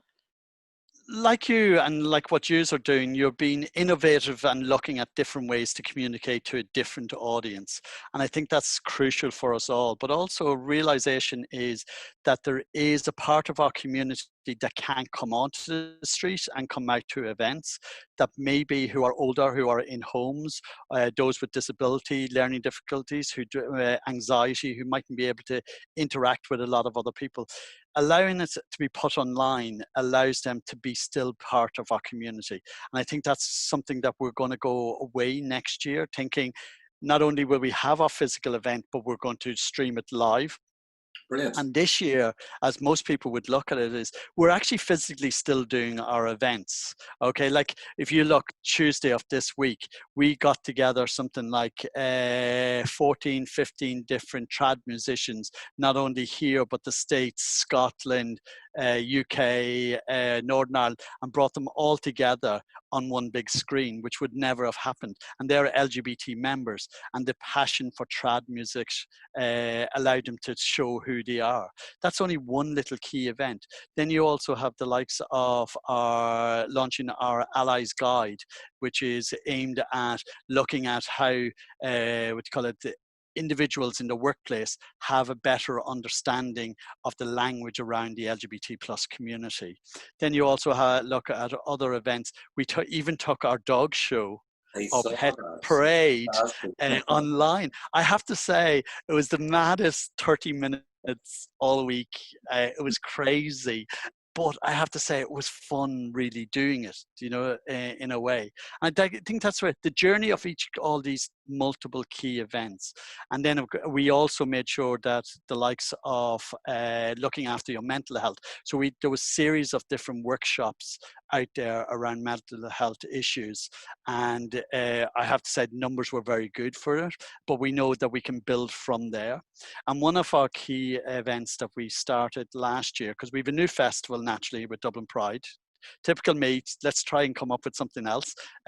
One Pride a year is never enough. So Winter Pride now, which is the last week in November, beginning of December, encompassing Oscar Wilde's anniversary of his death, we decided to create a new Winter Pride festival around culture and what the culture of our LGBT community, but also marking in a way our older community. And we have an event called Older Than Pride. And with that, the Older Than Pride event over the last couple of months, we've got 40 to 50, 60 people older than Pride, including myself. I'm proud of it at this stage. And we really brought together and did some major key events. Like we went to the Seamus, I'll get that one again, the Seamus Heaney exhibition, the Bank of Ireland, the House of Lords, to where one or two people there remember it in the original state that it was in. And then also we did the likes of a tour of the Mansion House with the Lord Mayor, afternoon tea, nothing like it. We all have to get the little pinky out. And then of course we went to the National Library, where we got a special National Gallery, where we got a special exhibition and the secret LGBT portraits that are in the National Gallery. And that's something I would say to your listeners and viewers, is to go in and ask for the LGBT tour, because they do have a specialized one. And some of the hidden gems there was really good and invigorating. And of course, this week alone, we did a history tour in Kilmainham Jail. And the Kilmainham Jail event, we had something like over 100 plus online, whereas we normally only have the 40 to 60 people. This was over 100 people online watching this. So again, like yourselves, using the mediums that we have to really go out to our homes, not just our streets, but being in your home. Brilliant, amazing. You've got two big events happening tomorrow on Sunday. So you've got do you want to tell us about what's happening tomorrow? Oh, tomorrow we are so excited. We are taking over the round room in the Mansion House. Wow. I am a size queen. I don't care what anyone says. The bigger, the better. As we develop going forward, let's get more colourful, more everything. And myself and Paul Ryder are going to actually host the first ever virtual Pride Parade. And don't ask, but in a way, it's craziness in a thought. We took the idea from St. Patrick's Day this year that people sent in their little Lego parades. They sent in going around in tractors with their little Irish flags, everything like that. So now we're asking actually people to go around in their rainbowness, their trans flags, their bi flags, their intersex flags, you name it, and the Irish flag, of course, because we have to celebrate that we are very much proud to be Irish, and show in a way the enthusiasm everywhere. We even have ones, Kevin Street Flats did the whole flats up with rainbow flags, everything, and they did what's called the Macarena on all the balconies. So these are all fun things that would have been sent in all this week, and we're really looking forward to show these all along. Of course, myself and Paul are there to have a little bit of an old bitch and that titty bits as well. Why not? There isn't an inner queen in me. But then a little, in a way, a sample of the style and artistry what is out there. And you know from yourselves, from the radio days, of having those artists in and to perform live for you in studio. We're going to take that setting as well. And in the round room in the Mansion House, and of course the George and the Red Cow out the road as well. We have 3 or 4 different venues, and Cork, we have New York, everything. So we've artists coming in from all over, and we're doing a 2-hour show concert from 7 to 9 o'clock, live streaming on Dublin Pride social media channels. And also at the same time is we have Codaline as one of our headline acts this year. So it's been really, really good. The lineup is really good, innovative, celebrating our drag performances, celebrating our singer-songwriters, celebrating the queer artists that are out there. Amazing. That's fantastic. Yes. Sounds very exciting. Oh, exciting and exhausting. And see, Monday morning, I've literally am going to myself, I've just over 24 hours of energy just to get over that hurdle, and we're going to be ready to, I'll be cocooned, I think, in the corner of the office. I won't even get home. I'm convinced, as you can see. I'll use my backdrop just as my bedclothes. But we're going to get there. We're going to get there. Thanks so much. But I can't, and I always say this, is it's not a one-man show, it's a community show. It is a drive that the passion and love between myself and Jed Darling and Jamie here. Like, there's a very small team for a massive event that we are doing. So Brilliant. we have to sing out loud about the work that they're all doing. But also we're going to miss all the volunteers that normally are here. As you know yourself, within having a radio station and what you did, it was the additional volunteers. It was the volunteers that did everything. It was all volunteers. Forward. And I think that's what completely. And that's what Pride is always about. It is that bunch of volunteers with their passion and love for what Pride is all about. And of course, OpenFM, we miss you. You have to come back. You know that. I do. Watch this space. Oh, I'm looking forward to it. You know, me and you know, Sam, at the end of the day, when you have an idea, you run and drive with it. Thanks so much, Eddie. Really appreciate it. Anytime. Slán Lad, August Garmage. Have a Happy great Pride, Pride. everyone. Thank you so much. Tomorrow, okay? Yeah, I'm going to run. See you later. Bye. Bye. OpenFM. Online at openfm.ie. OpenFM. Online at openfm.ie. There we go. Oh. Hello. Happy Pride. Happy Pride. That brings me back. Wow. I thought you were going to do a sting there, Emma. What would you call that?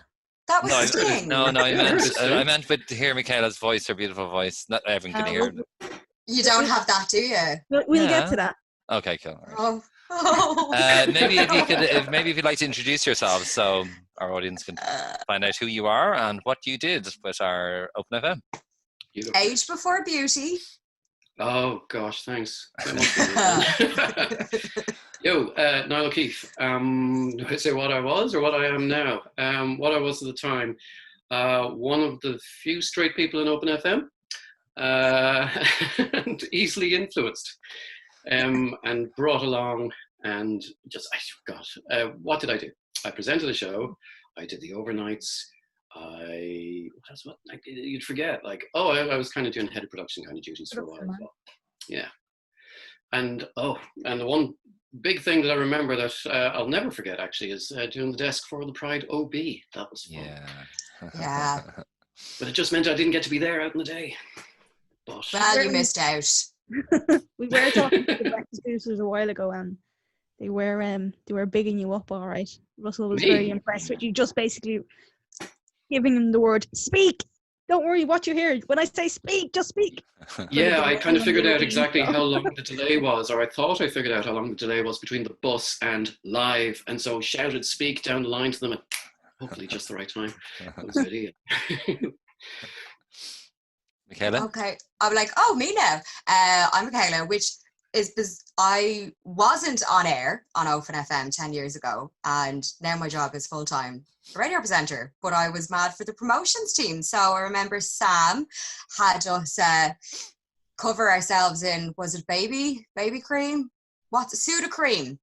And wear all white and stand on many roads across Dublin, which was, yeah, do you remember that one? Yeah. Not baby. And No.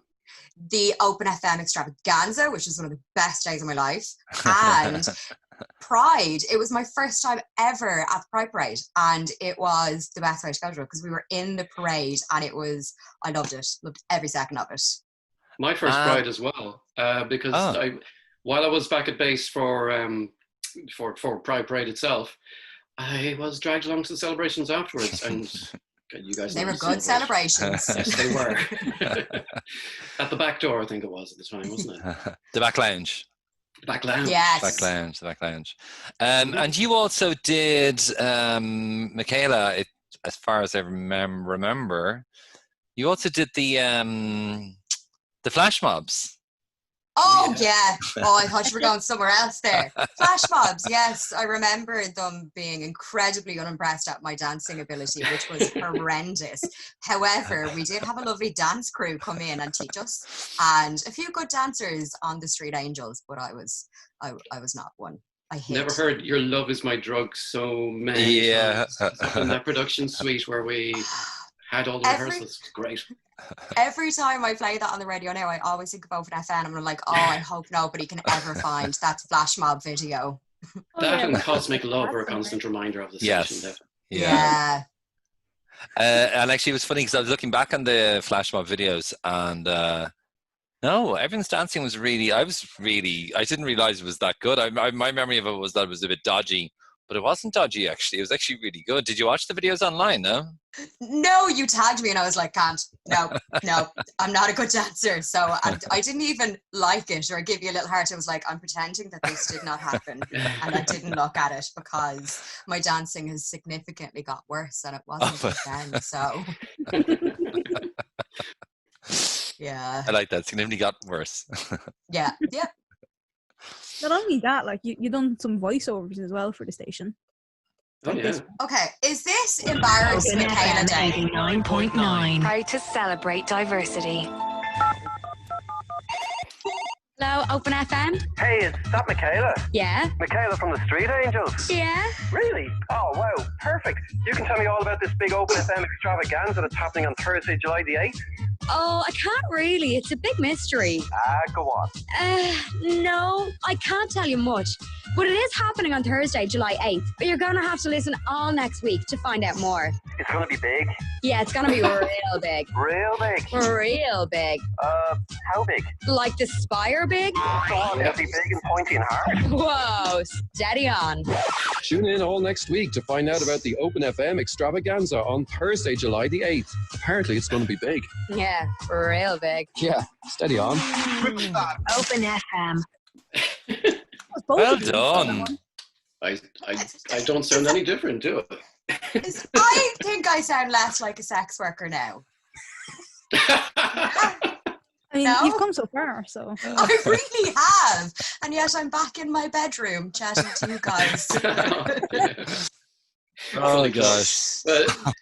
I've definitely produced promos that are just as corny in the 10 years since, so kind of my style hasn't changed completely. People come into my studio and get just as embarrassed as you did then, so don't worry, you weren't alone. I put that on my demo when applying for jobs in different radio stations. Really? And I got hired. What are the odds? Yeah, thanks for that, guys. Had you ever, Michaela, had you ever tried radio before or done any piece on radio before? I did radio in college, same as Niall and Emma. We all went to Ballyfermot, and I read the news, which is so bizarre because I wouldn't be able to read that now for the life of me in a community station. But I actually, the week after you guys finished up, I started in Radio Nova. Wow. And then I went on air then. Yeah. So yeah, 10 years.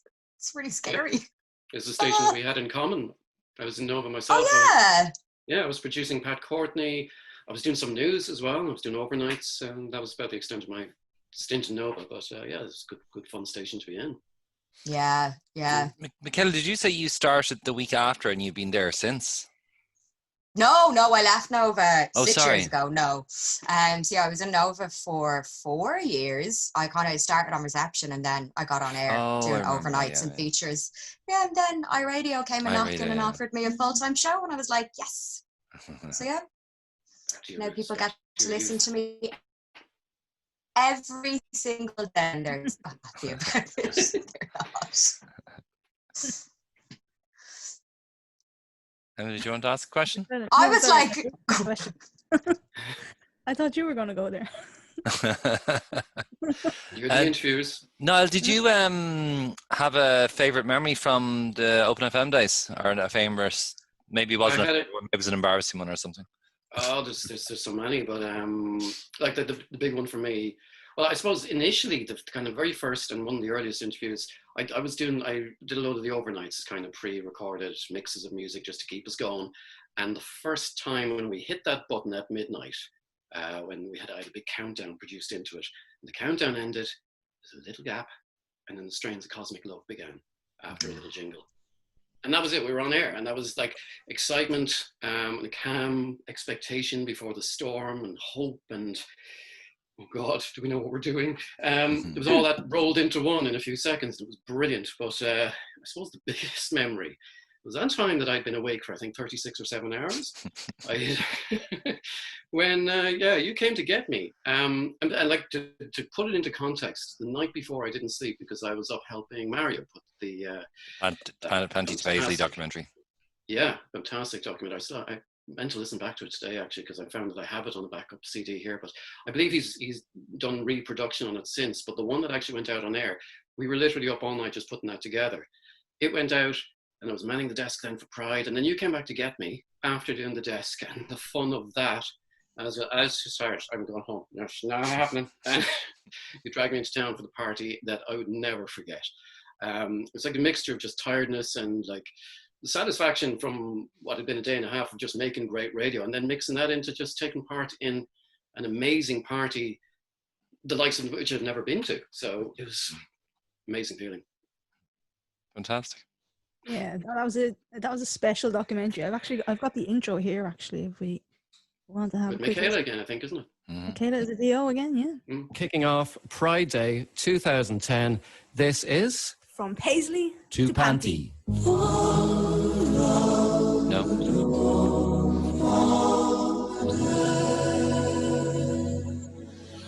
The man was badly beaten about the back of the head and was lying in a pool of blood about 150 yards from the busy Fairview Road. The victim was taken to James Connolly Memorial Hospital. He was dead on admission. The sad but inconspicuous report in the Evening Press newspaper of the 10th of September 1982 could not yet signal the watershed moment that this murder would become for Ireland's gay and lesbian community. The victim was Declan Flynn, a 31-year-old Air Rianta employee from Dublin who'd been wandering around Fairview Park that night after a few pints in a pub in Dooneycarney. Flynn crossed paths with 5 teenagers aged between 15 and 19 years old who decided to go queer bashing in the park as they often did. Only this time it got out of hand and Declan Flynn was left to choke on his own blood. Senator David Norris knew the Flynn family. Very understandably, his family denied at the time. Perhaps they didn't actually know that he was gay. And isn't that a dreadful thing to think that the family, someone close to them, and I happen to know some members of the family still professionally, and they're highly intelligent, cultivated, warm, decent people. And maybe they didn't actually know. Such a strong documentary. And something that should be remembered on a day like today anyway. It's why the first Pride happens. Yeah. I literally have goosebumps all over my body listening to that again. Like, that was an exceptional piece of radio. Incredible. I was delighted to be at least some small part of it as well. And exhausted afterwards. I remember that feeling so well. But yeah, what a day. Yeah. In my mind, I'm like, the BAI should have that archived. Like, that's a piece of history. Agreed. The telling of that Absolutely. story, like, it's a piece of history that should always be remembered. Yeah, 100%. Yeah. Definitely with you on that one. Yeah. I didn't remember doing the VO at the start of that. I think I was in a daze. It's like, what? That's me? I don't think it was just at the start. You featured quite a bit in it, didn't you? Do you remember? Yeah. You're the voiceover artist on the whole thing, I think, aren't you? Yeah. Clearly, my memory is horrendous. I thought I just did the real big, and that was it. There we go. I think you did a few different pieces, didn't you? Not just. You may as well be asking the wall. I haven't got an ocean. I'm just wondering what Emma's got lined up next then, in that case. I won't embarrass her anymore. Don't worry. You have something else lined up, Emma? Nah. No. Oh no, what you? I feel like she has some. Oh, thank God. That's not Emma. Come on now. From dancing to that. Well, it worked. I'm sweating from my eye bags. What do you feel like, both of you coming from, as you said, that was your first Pride 10 years ago. What do you think are the main things, I suppose, that have really transformed or changed in a decade? It's quite a lot of things have happened. But what are the things that stand out for you? The marriage referendum, obviously, that was, like, I've never been as proud of Ireland as a country as I was when we found out that it was yes, and that it won by a massive percentage as well. So it kind of made me go, you know what, Ireland is much higher in my expectations than I thought it would be as a country, because, you know, it's sometimes we can be a bit ridiculous and stuff, but, you know, everybody knew that love is love. Why should anyone not get to celebrate love? So that, to me, has been the highlight of the past 10 years. Yeah, I agree with that. We definitely went up in my estimation when that happened. And for somebody who's not a member of the LGBTQ community, I feel like I am, because it's a community, and it's also, you know, welcoming to anybody who's friendly in a way, as opposed to just being LGBTQ. So, but for me, again, obviously, I'm not gay, I'm straight, but so maybe I'm wrong, but I feel that over the past 10 years, things have changed, that it has become more, and I hate to use the word normal, but like 10 years ago, it wasn't, you know, it wasn't as acceptable, it wasn't as normal, any of this. Yeah, especially, you know what? Especially marriage, obviously, and that was a huge, huge day. I think OpenFM were, in my idea anyway, the first kind of radio station to really openly celebrate Pride. And, you know, today there are most of the mainstream radio stations are celebrating Pride, and I think that's absolutely phenomenal, and it shows how far, like, you know, OpenFM paved the way for this. Well, I think so anyway. And it's not just a little corporate thing, like we've changed our logo to rainbow colours. Well done. Yeah. There's more to it than that, thankfully. Certainly with the Irish radio stations anyway. Yeah. They mean it.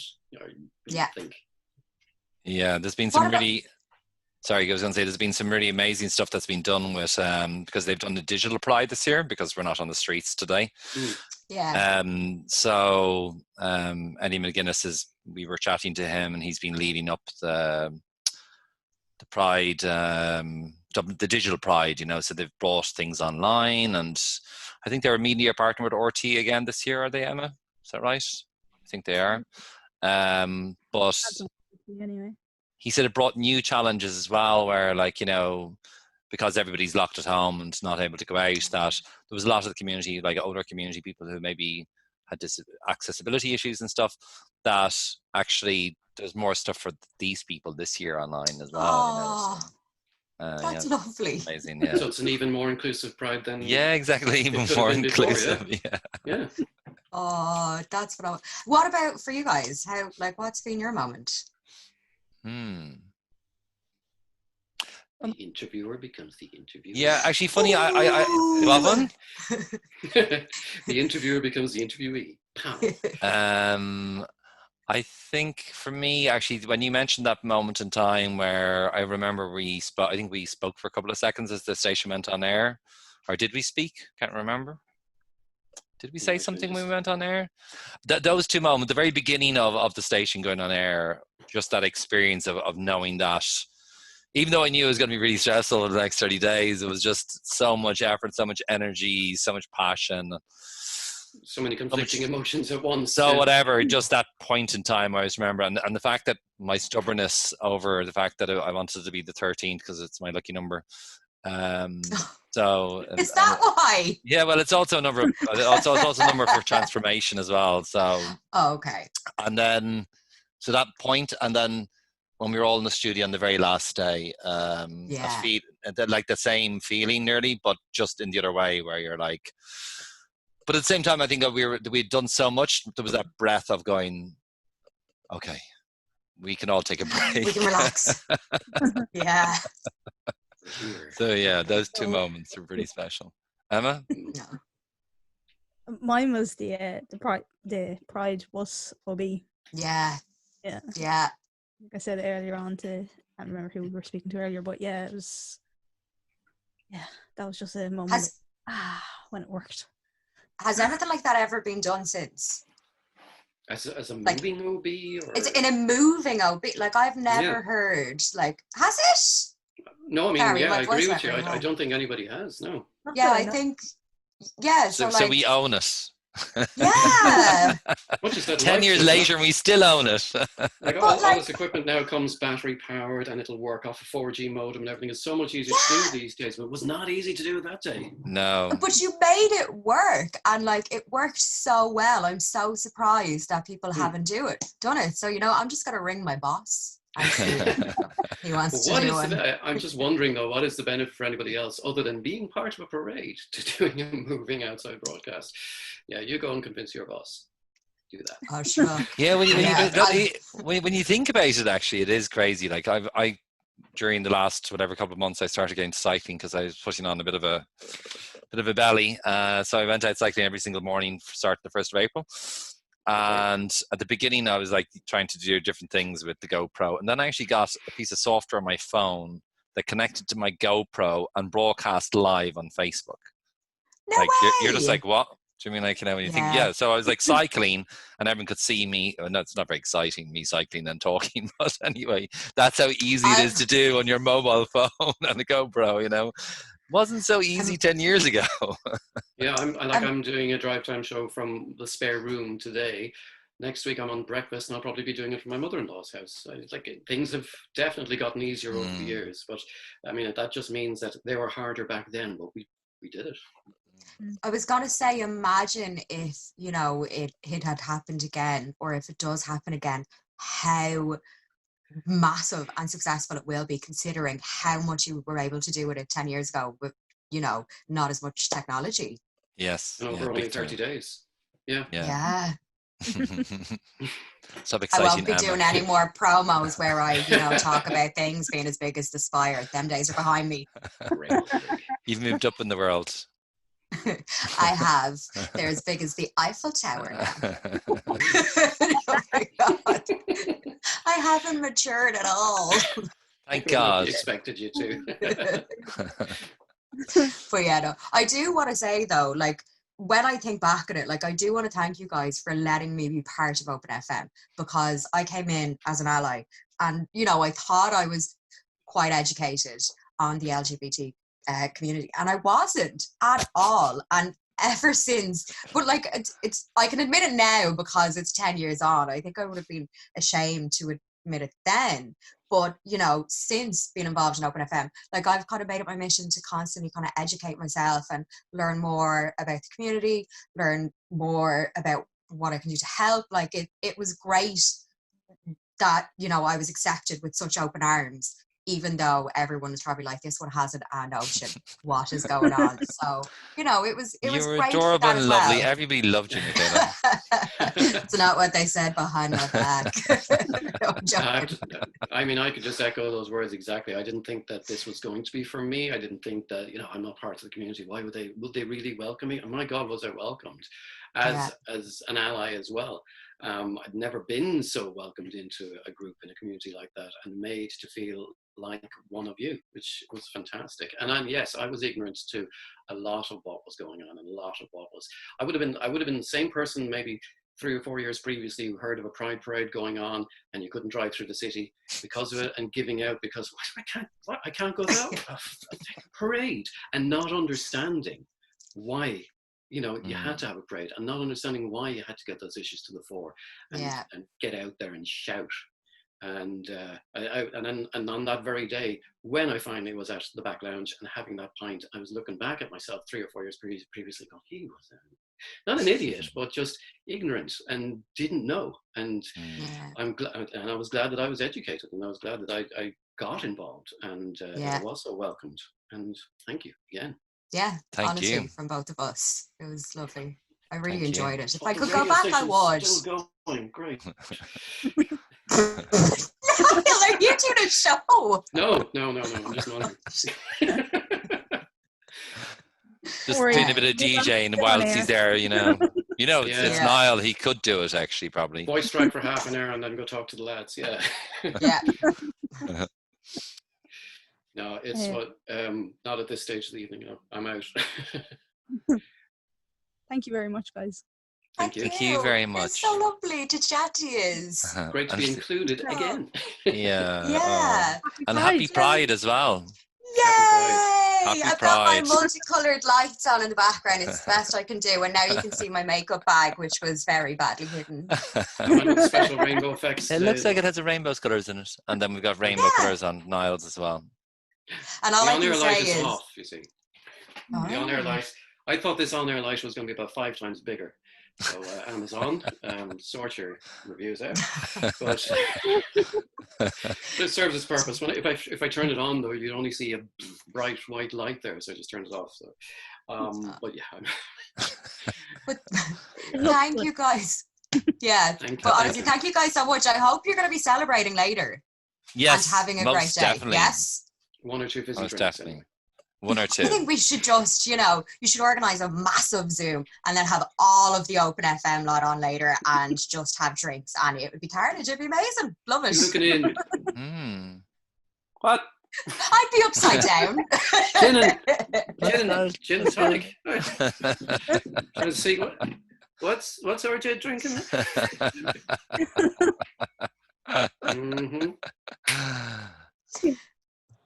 Happy Pride. Happy Pride. Happy Pride. See you later. Thank you so much. Love you loads. Cheers. Bye. All the best. Bye-bye. I'm going to be the last to leave because I don't know how to use Zoom. So, there we are. Open FM. Online at openfm.ie. Okay. Hello. Happy Pride. Hi, guys. Hi. Happy Pride, all. Happy Pride. So, 10 years ago, we were in the D4 hotels. On Sundays, used to do the show. I think it was, what time was the show on a Sunday? Does anyone remember? I know it was the afternoon because I don't do anything before noon. Yeah, it was definitely later in the evening. I think it was 6 or 7 or something like that. That sounds about right, maybe. Yeah. Do you remember, Emma? I think it was about 6, yeah. About 6 o'clock, yeah. Yeah. We didn't actually do it on Pride Day. Did we fake it and pre-record? We pre-recorded, yes, on Pride Day, yeah. Yeah, well, that was Pride weekend, so Pride was on the Saturday, so your show was on the Sunday, but I don't think you would have been in any mood on the Sunday to do it. Especially after that bus experience. Well, my prides are all, well, certainly for the last X number of years, I've been actually quite reserved. And I make it look like I'm having more fun than I am because it's very worky. So I tend to, sometimes, and this is between us, sometimes I don't do the actual parade anymore. I just appear at the beginning and people just think they saw me at the parade. It's a long, I did see you. I definitely portrait. saw you. I remember meeting you one year, actually. I don't know if it was at the same year as Open FM, or if it was the year after or something, and we were down the side of Panty Bar, and you just looked like, everybody give me a break for 5 minutes. It was just like, you're on the go all the time, It is a bit, what I say to people about drag anyway is, there's no off stage. Once you're dressed, you're on.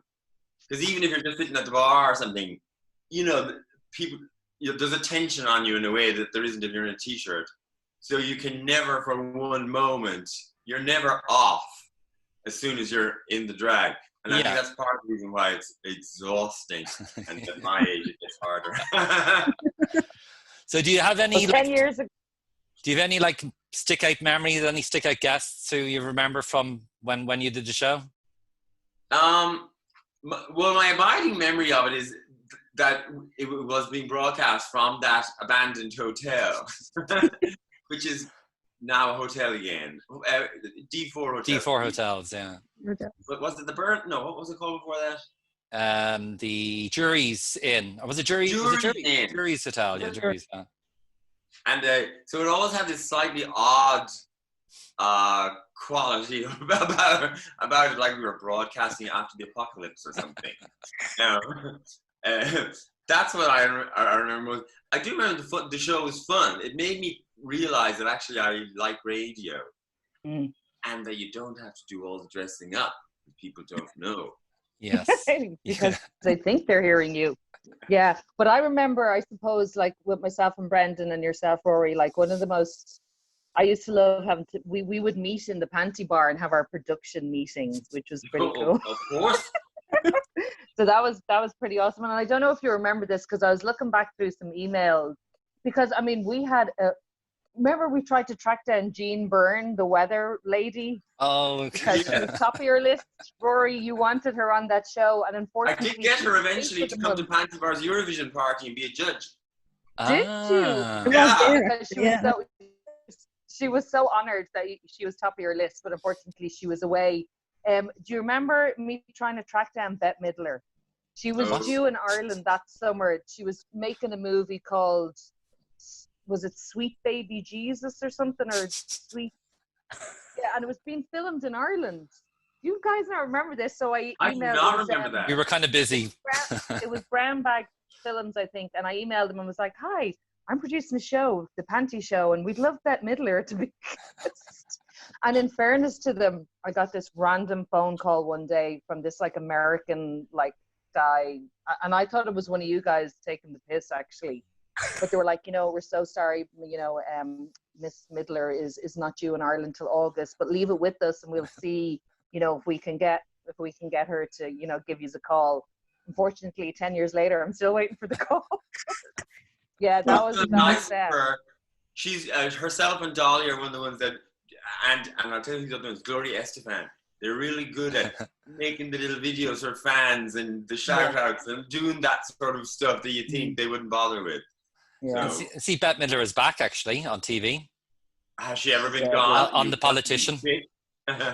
She's on what? A show called The Politician. Is that the one about the high school kids trying? Yeah, exactly. Yeah, it's really good. Yeah, she's on season 2. I started watching it. I must get back into it. I didn't know there was a season. Who's she playing in it? This is awesome. She's playing the PR manager for the new running senator, who's a female senator in the States. Okay, and you know who else was a guest on the show? He was a really good friend of yours, Rory. He was one of the guys that wrote Adam and Paul. Mark O'Halloran. Yes. Mark O'Halloran. I just met him yesterday. Well, he came into the studio, I remember, and I remember listening to him. Had he written a book about? He was bringing out a book or something about being gay in Saudi Arabia or something like that. He has been threatening to write this book. He does a lot of writing for television in other countries. Right. So he's very hardworking, but it's opposite we don't see because it's made by whatever. Yeah. And he has spent a lot of time in places like Cuba, and he has been threatening and vaguely working towards for years writing a book called Travels Through Homophobia, which is about his experiences and meeting the queer people living in the countries where, you could be beheaded for it or whatever. Yeah. Because as we know, like dinosaurs, the gays will find a way. And so they have ways of finding each other and meeting each other. And Bluetooth is very popular in some countries because they all turn the Bluetooth on and they have a sort of thing. I remember. And in a number of countries, the little code is to say, "Are you a friend of Mr. Oscar Wilde?" Oh wow! Okay. Handy to know. You've used that before, Rory, have you? I haven't. But yeah, so I don't know if he's ever going to write that book. I keep telling him he should, but he's always very busy, But he has that on the back burner as a constant because he goes to these places. And he started going to them purposely because of that. So he went to places that you would never go to unless you had a reason like that to explore. Yeah. And so he went to Kazakhstan. Hopefully he will write the book because I'd say it'd be a bestseller. Oh my God. And he's such an amazing writer that he could make it, he could make it be interesting even if he just went to Mullingar, I'd say there's some stories in I was going Mullingar to as say, well. But you know what? I suppose thinking about it, like 10 years on, I was actually just looking. I'm going to pronounce his name wrong. Riyadh. Yes. Yeah. He's going to be on Celebrity MasterChef this summer. Yep. The UK Celebrity MasterChef. Like, it's fantastic. We were talking to him earlier on today. Yeah. Like, so when you think about, obviously, Open FM was all about celebrating people's openness and being open and stuff, but you also gave so many people an opportunity to experience what it was like to work in radio, because they wouldn't have had the opportunity. And it's not because of their sexuality, it's because of their age, their inexperience. So you allowed people to get a feel for radio. And if you look at most of the people that were involved, they're all doing something in radio. And I think Open FM gave them that opportunity as well, apart from, talking about so many different topics and realizing what power radio actually has and how you can, get messages out there, I suppose, is the most simplest form. The other thing that I remember about it is that, there was, especially for you guys who were at the time already, radio files and all of that, there was a great excitement about the fact that you were, whatever the legal, access was given, whatever, and that you had a radio station. And nowadays I look at it and it's odd, isn't it? Because every Tom, Dick and Harry has a podcast. Yes. And even in my own limited experience, for example, Pantasocracy, many more people listen to Pantasocracy as a podcast than do listen to it live. Of course, it's RT always put it on late at night and nobody wants it anyway. But you know what I mean? Podcasting has really changed the landscape. And what you guys were doing seems big and complicated and difficult, and you needed to know things. And now, making a radio show, like most of them aren't, exactly fabulous, but the ability to make one has become so easy and accessible. It's a different world. Yeah. It's about accessibility, and it's the cost as well, is that it's open to anybody, which is really great, because it is about getting your voice heard. I think that's what it's all about at the end of the day, is finding a platform or giving a platform. Yeah, you may only have 3 listeners, but at least you have a platform, Yeah, and and if you think about actually on Pride, on the day of Pride, the parade, broadcasting a moving broadcast from an open air bus, that's in itself, I don't think that was the first time that was ever done in Ireland. That in itself was, you should be in the Guinness Book of Records for that. I've never actually looked that up. I believe it hasn't been done since either. No, I mean that, I broadcast from buses since then, but they were always stationary. They never moved. But my friend Stephanie, I don't know if you remember that day, she was with me, and I was talking to her the other day because I told her I was going to be talking to you, and she's like, will you remind them that I walked the length of that parade in my what are they called? Louboutins. I was like, don't worry, I'll let them know. She was very proud of that feat. What are they called? Louboutins. Oh my I God. don't know, I was like, I don't think she has them anymore. What are Louboutins? I'm more shocked at you not knowing what they're called than I am at the fact that somebody walked a parade in them. No, but that was such a great day. Community. Yeah, no, that was such a great day, and just so many different people on the streets. And because I remember I was doing a bit of the roving reporting, and just everybody was just so overjoyed. But people from everywhere, all over the world, it's just, and that's 10 years ago. So I don't know. It's just We had around the time that Pride and all of that in Dublin was making the big transition, sort of, from a small community. We're all going to go to the back of, the civic offices, to the little round thing, to something much, bigger. And of course, people have different opinions on whether that's a good thing or a bad thing. But it was just on the cusp of that. So, and it's, when you think about it from what a decade, from the community's point of view, what has changed? Because I think, you were saying that what happened? What was announced while we were broadcasting? The civil partnership bill was just being signed in. Yeah. Last week we were broadcasting. So yeah. Yeah.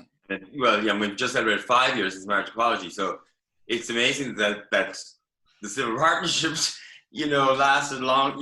Didn't last as long as some people's weekends. You're talking about your weekends, Rory. Well, not anymore, but there was a time that I was taking these things. And also, like when you think about it, I was listening back to some of the news pieces, and it was Enda was our Taoiseach, and we were in the middle of a recession.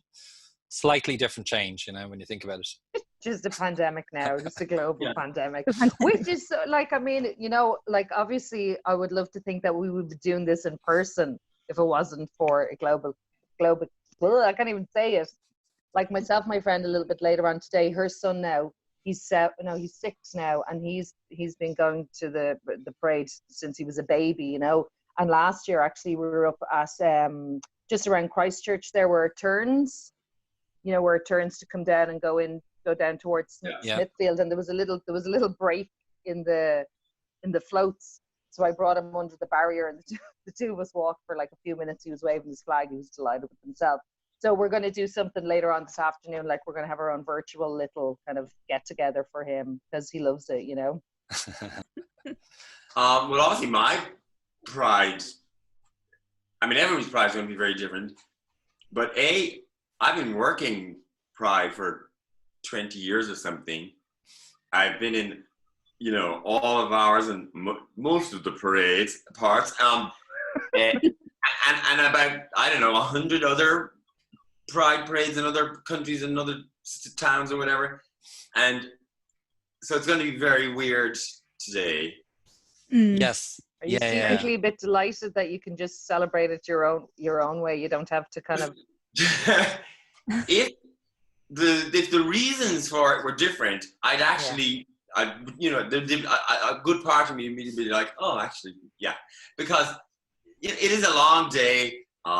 It's and I am, one of those people, people think I'm an extrovert, but really I'm just an extroverted introvert. I do it, I'm fine, but I actually would rather be at home, than in the crowd or whatever. So it's tiring. It's a long day. It's exhausting, and I'm glad it's there, and I think we still will need it and always will. And I remember the effect it had on me when I was, going to my first one at 18 or whatever age I was, and what it meant to me then. And I can see and I know that it still has that effect on other young people. But I'm 51. They're all becoming a bit interchangeable. And, there's part of me that, look forward to it. It's fun. Everybody's in a great mood. But it is also work. It's a long day of work. Yeah. It's tiring. And the last few years, I have found, I'll slip quietly away. I'll do what the Americans call an Irish goodbye, at some Swinging point. doors. Well, just quietly leave without doing all the saying goodbye and fussing, which Americans think is rude, but I just think that's normal, because if you start saying goodbye to people, A, they'll try and make you stay, and B, they all feel like they have to have the big chat or whatever, and it's easier to disappear. So I usually do that as the evening is approaching and it's getting a bit messier, and I'm always like, oh, thank God, and I allow people to imagine that I'm just somewhere else in the crowd. There you go. I will always picture you just there, just beyond my reach in the crowds. That's how I like it to be with everybody. Yeah. There you go. Perfect. I suppose, we look at, I suppose a lot of people, when we did the station 10 years ago, there was so many, I suppose, issues or things that we still had to deal with. I suppose looking at where we are now, what are the things that the community still have? What are the issues that we need to highlight or talk about? Is there still a space for dialogue around? It sometimes does slightly annoy me, because certainly people outside the community, they sometimes think, actually, you have it all done, sorted now. You're all grand. Sure, I wish I was gay. It looks like great fun. That kind of vibe. I used to worry sometimes, years back, that people always had the impression that being queer was absolutely miserable, because we had to talk about stuff a lot. And I used to think, God, if I was 15 and hearing the radio, I'd try even harder to be straight, And so I always worried about that. And I think there's a balance somewhere. And at the moment, maybe people have this impression that everything's so perfect and gay, and why would you have to worry about coming out or anything, because isn't everybody just going to be delighted for you? But there's loads of things that we have to think about. for ourselves, things like it's always hard to come out. Doesn't matter when you're 15, you don't want to be different. Even if you have great parents, and there's school stuff and all that nonsense. There's still social inequalities, and every survey and all of that reveals that to be true. I think being a lesbian makes it even harder. I think trans people are going through one of the toughest times ever. And thankfully not as bad here as in the UK, but the UK influences us a lot, and we read their newspapers and all that. And so I think we should be all gathered around the trans community and helping them at the minute. And then beyond that, I feel, God, I'm on a platform and I didn't mean to. I feel that we forget too easily, what it's like, say, to be a queer person working in the meat factory in Mullingar, and B, that we're really lucky, and there's the majority of the world is nowhere near where we are, and they could do with a shout out, help, comfort from us. And because of the weird trajectory of my career, I actually, until the coronavirus, I get sent around to a lot of these places to sort of tell Ireland's story, and to play in places where it's dangerous and difficult and awful, pretty much, to be queer. And every now and then there are parts of that I really enjoy. And for example, the example I always sort of use is I was in Sarajevo, and it's viciously homophobic. It is dangerous. They've never had a drag queen in Sarajevo of any kind before. They don't have a gay bar or anything. They have a, weird person's bar, which is a bit like, you're not old enough, but I certainly like Barclay Dunn's was or something, where, there'll be a few punks in one corner and a few, rockers in another corner and a few lesbians in another corner, that kind of way. And the month before I went there, it had been attacked 3 times by skinheads. And in one of the occasions, they dragged the barman out and beat him to a pulp outside on the street. And I was doing me little, hi, I'm a drag queen show, and talking about Ireland, in it and all that, and telling our story. And afterwards, the small audience who had been very brave to come, like the little theatre had gotten extra security for the thing, and anyway, and people were sort of thanking me for coming, and I was like, why are you thanking me? You're the brave ones here. Yeah.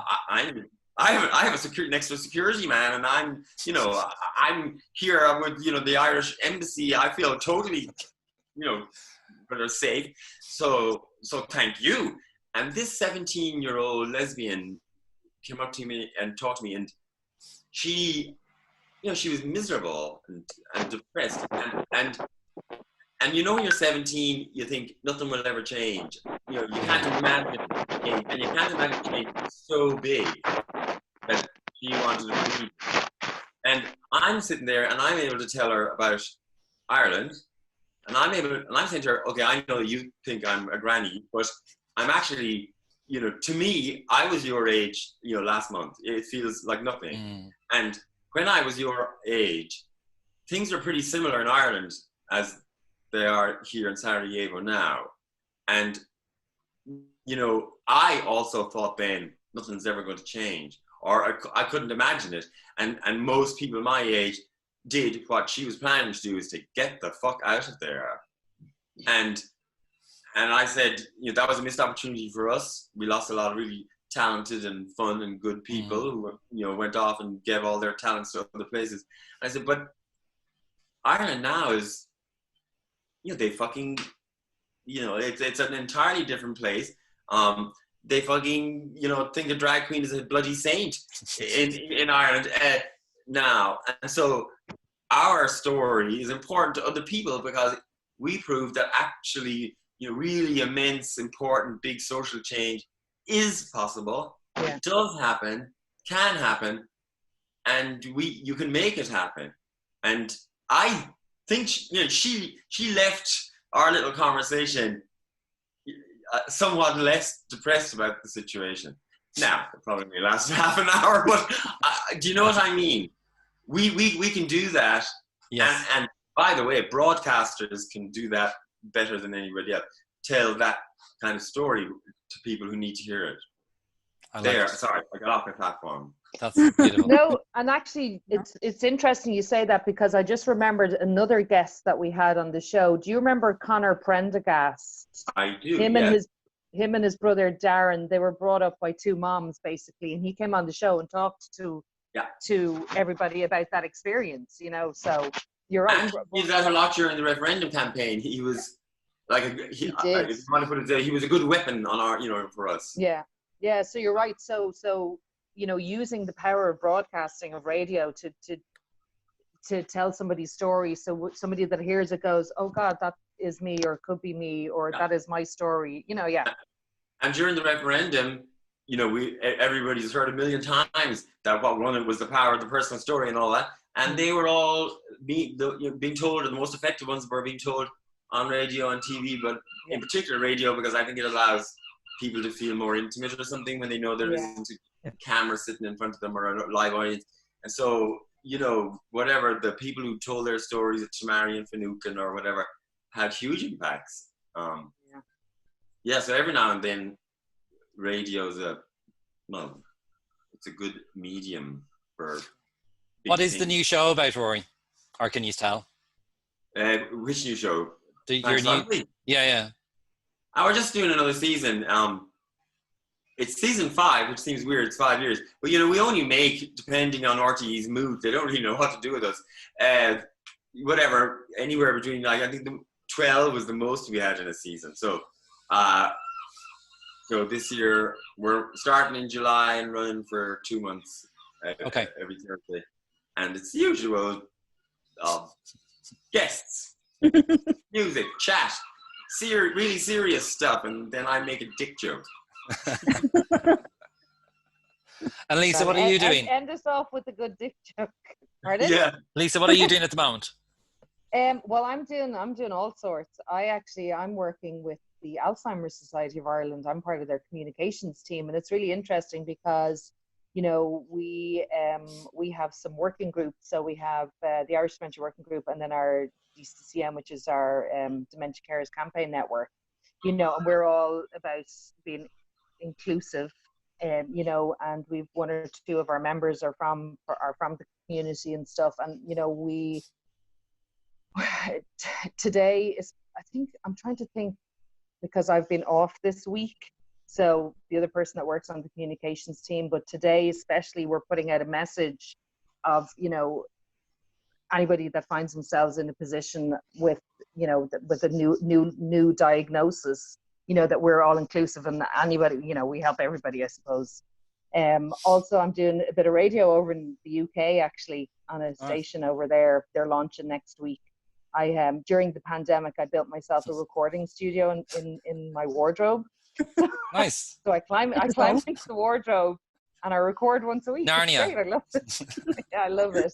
You also have a fancy kitchen with one of those things behind you. You have one of those fancy kitchen extractors.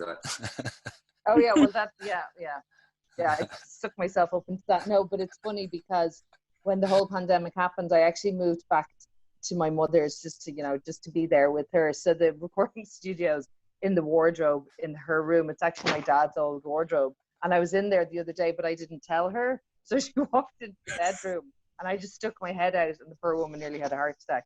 So I need to get one of those red lights right outside the wardrobe. Oh, there. But anyway, you cramped in a little wardrobe.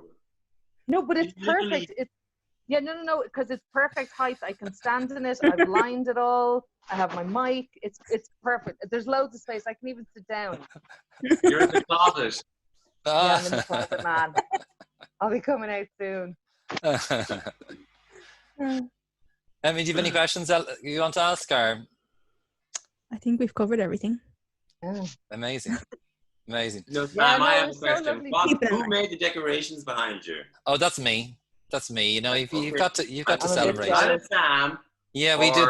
The terrace outside looks pretty good as well. So we've got all the flowers, and then there's bunting and 1 or 2 people. There was 4 earlier on. It's Might be 5 or 6 now, you know. Jumping around. Hence the sweating. I jumped around for a bit. So say again. Say again. So this is why you don't work in TV, because you're not a visual guy. Oh wow! Thanks. I'll take that as a compliment from you. Yeah. So, come here. Happy Pride. Thank you so much for giving us your time today. Really appreciate it. Have an amazing Pride Day. I thought I remembered nothing about it, but chatting to you guys suddenly, yes, it's all coming back to me more. Yeah. Your shows are all online anyway. If you ever want to go back and listen to them, I'm sure you'd love to listen. Are they? Yeah. Where? They're on openfm.ie, so they're all. I've loaded them all up, so they're all there. Gee, well, so if you ever really wanted to, if you're bored on a Sunday night or something. We're happy Pride. Pride, you know. Say again, Emma. Happy Pride. Happy Pride. Thanks so much. Cheers. All the best. Bye-bye. Bye. I'm joined now by Michaela, the head of our beautiful promotions team that called the Street Angels. Hi. Oh, I'm getting cheers at the back of the bus. How are you? How's it going for you today, Michaela? We are absolutely knackered. We were running after the bus for the whole time during the parade, but I have to say, atmosphere was absolutely amazing. This is the first Pride event I've ever been to, and I love it. Well, with me and Steve, we just have to say congratulations to the Street Angels. They've been absolutely brilliant. There's a few of them around on the bus and outside the bus, so if you're a Street Angel, give us a shout. You can hear them. Yeah, I think they can hear that. Okay, well, well done to them. They've done a brilliant job today, like everybody here on Open FM. Everybody involved in this today. Radio history. It is radio history. It's radio history right now, Steve. Yeah, we're on Ireland's first moving broadcast. You look like you've cooled down a little bit. Yeah, bopping around, I think, before the panty interview had me a little bit warm. Yeah, it's funny actually when he says that. Yeah, the history. Carl said that on the last piece. We made history, and we did 10 years ago. And wow. Yeah, when you look back over last couple of hours and realize exactly what was done, then a little bit more than a couple of hours, slightly over. Been advertising this thing from like 12 to 2 all week, and now look at the time. Yeah, but you do realize that you've made history, because it's, first LGBT radio station, first moving broadcast live from a parade. Yeah.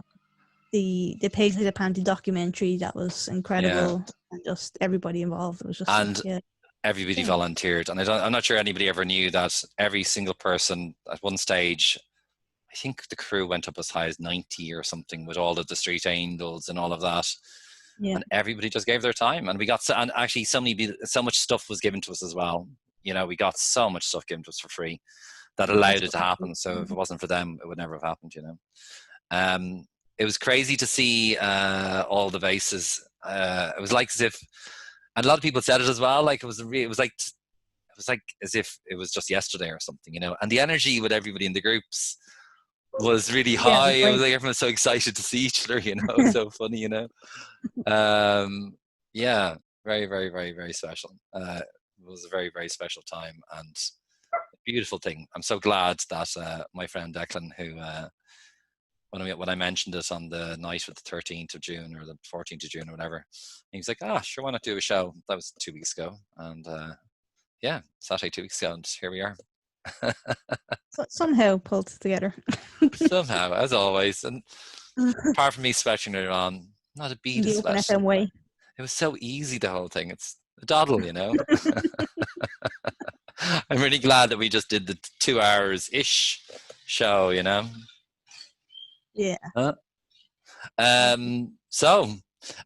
there's OpenFM.ie, which you may be on at the moment, watching and listening to this live, or maybe you're on our social media, but you may have seen our ads. So there is the website openfm.ie. We've put up loads of the shows, so not all of them, but most of them are there, so you can listen back. There's some fantastic stuff. I say absolutely must listen to the Panty to Paisley documentary. It's just a must, an absolute must. And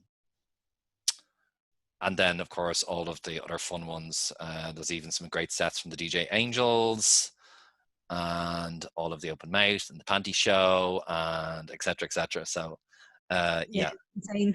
Listen back to some stuff and you'll just realise how far we've come and how much there is still to do as well. Still some issues that remain as they were 10 years ago. So what's next? I think a few people referred to like issues like the trans rights and stuff like that. So yes, yeah. There's a lot of stuff that still needs to be done. So I think we might look into a couple of them more issues in a little bit more detail over the coming weeks or months, perhaps. Yeah, if people enjoyed this and enjoy the Open FM and wants to see it back in some kind of form, then maybe a podcast at least, maybe.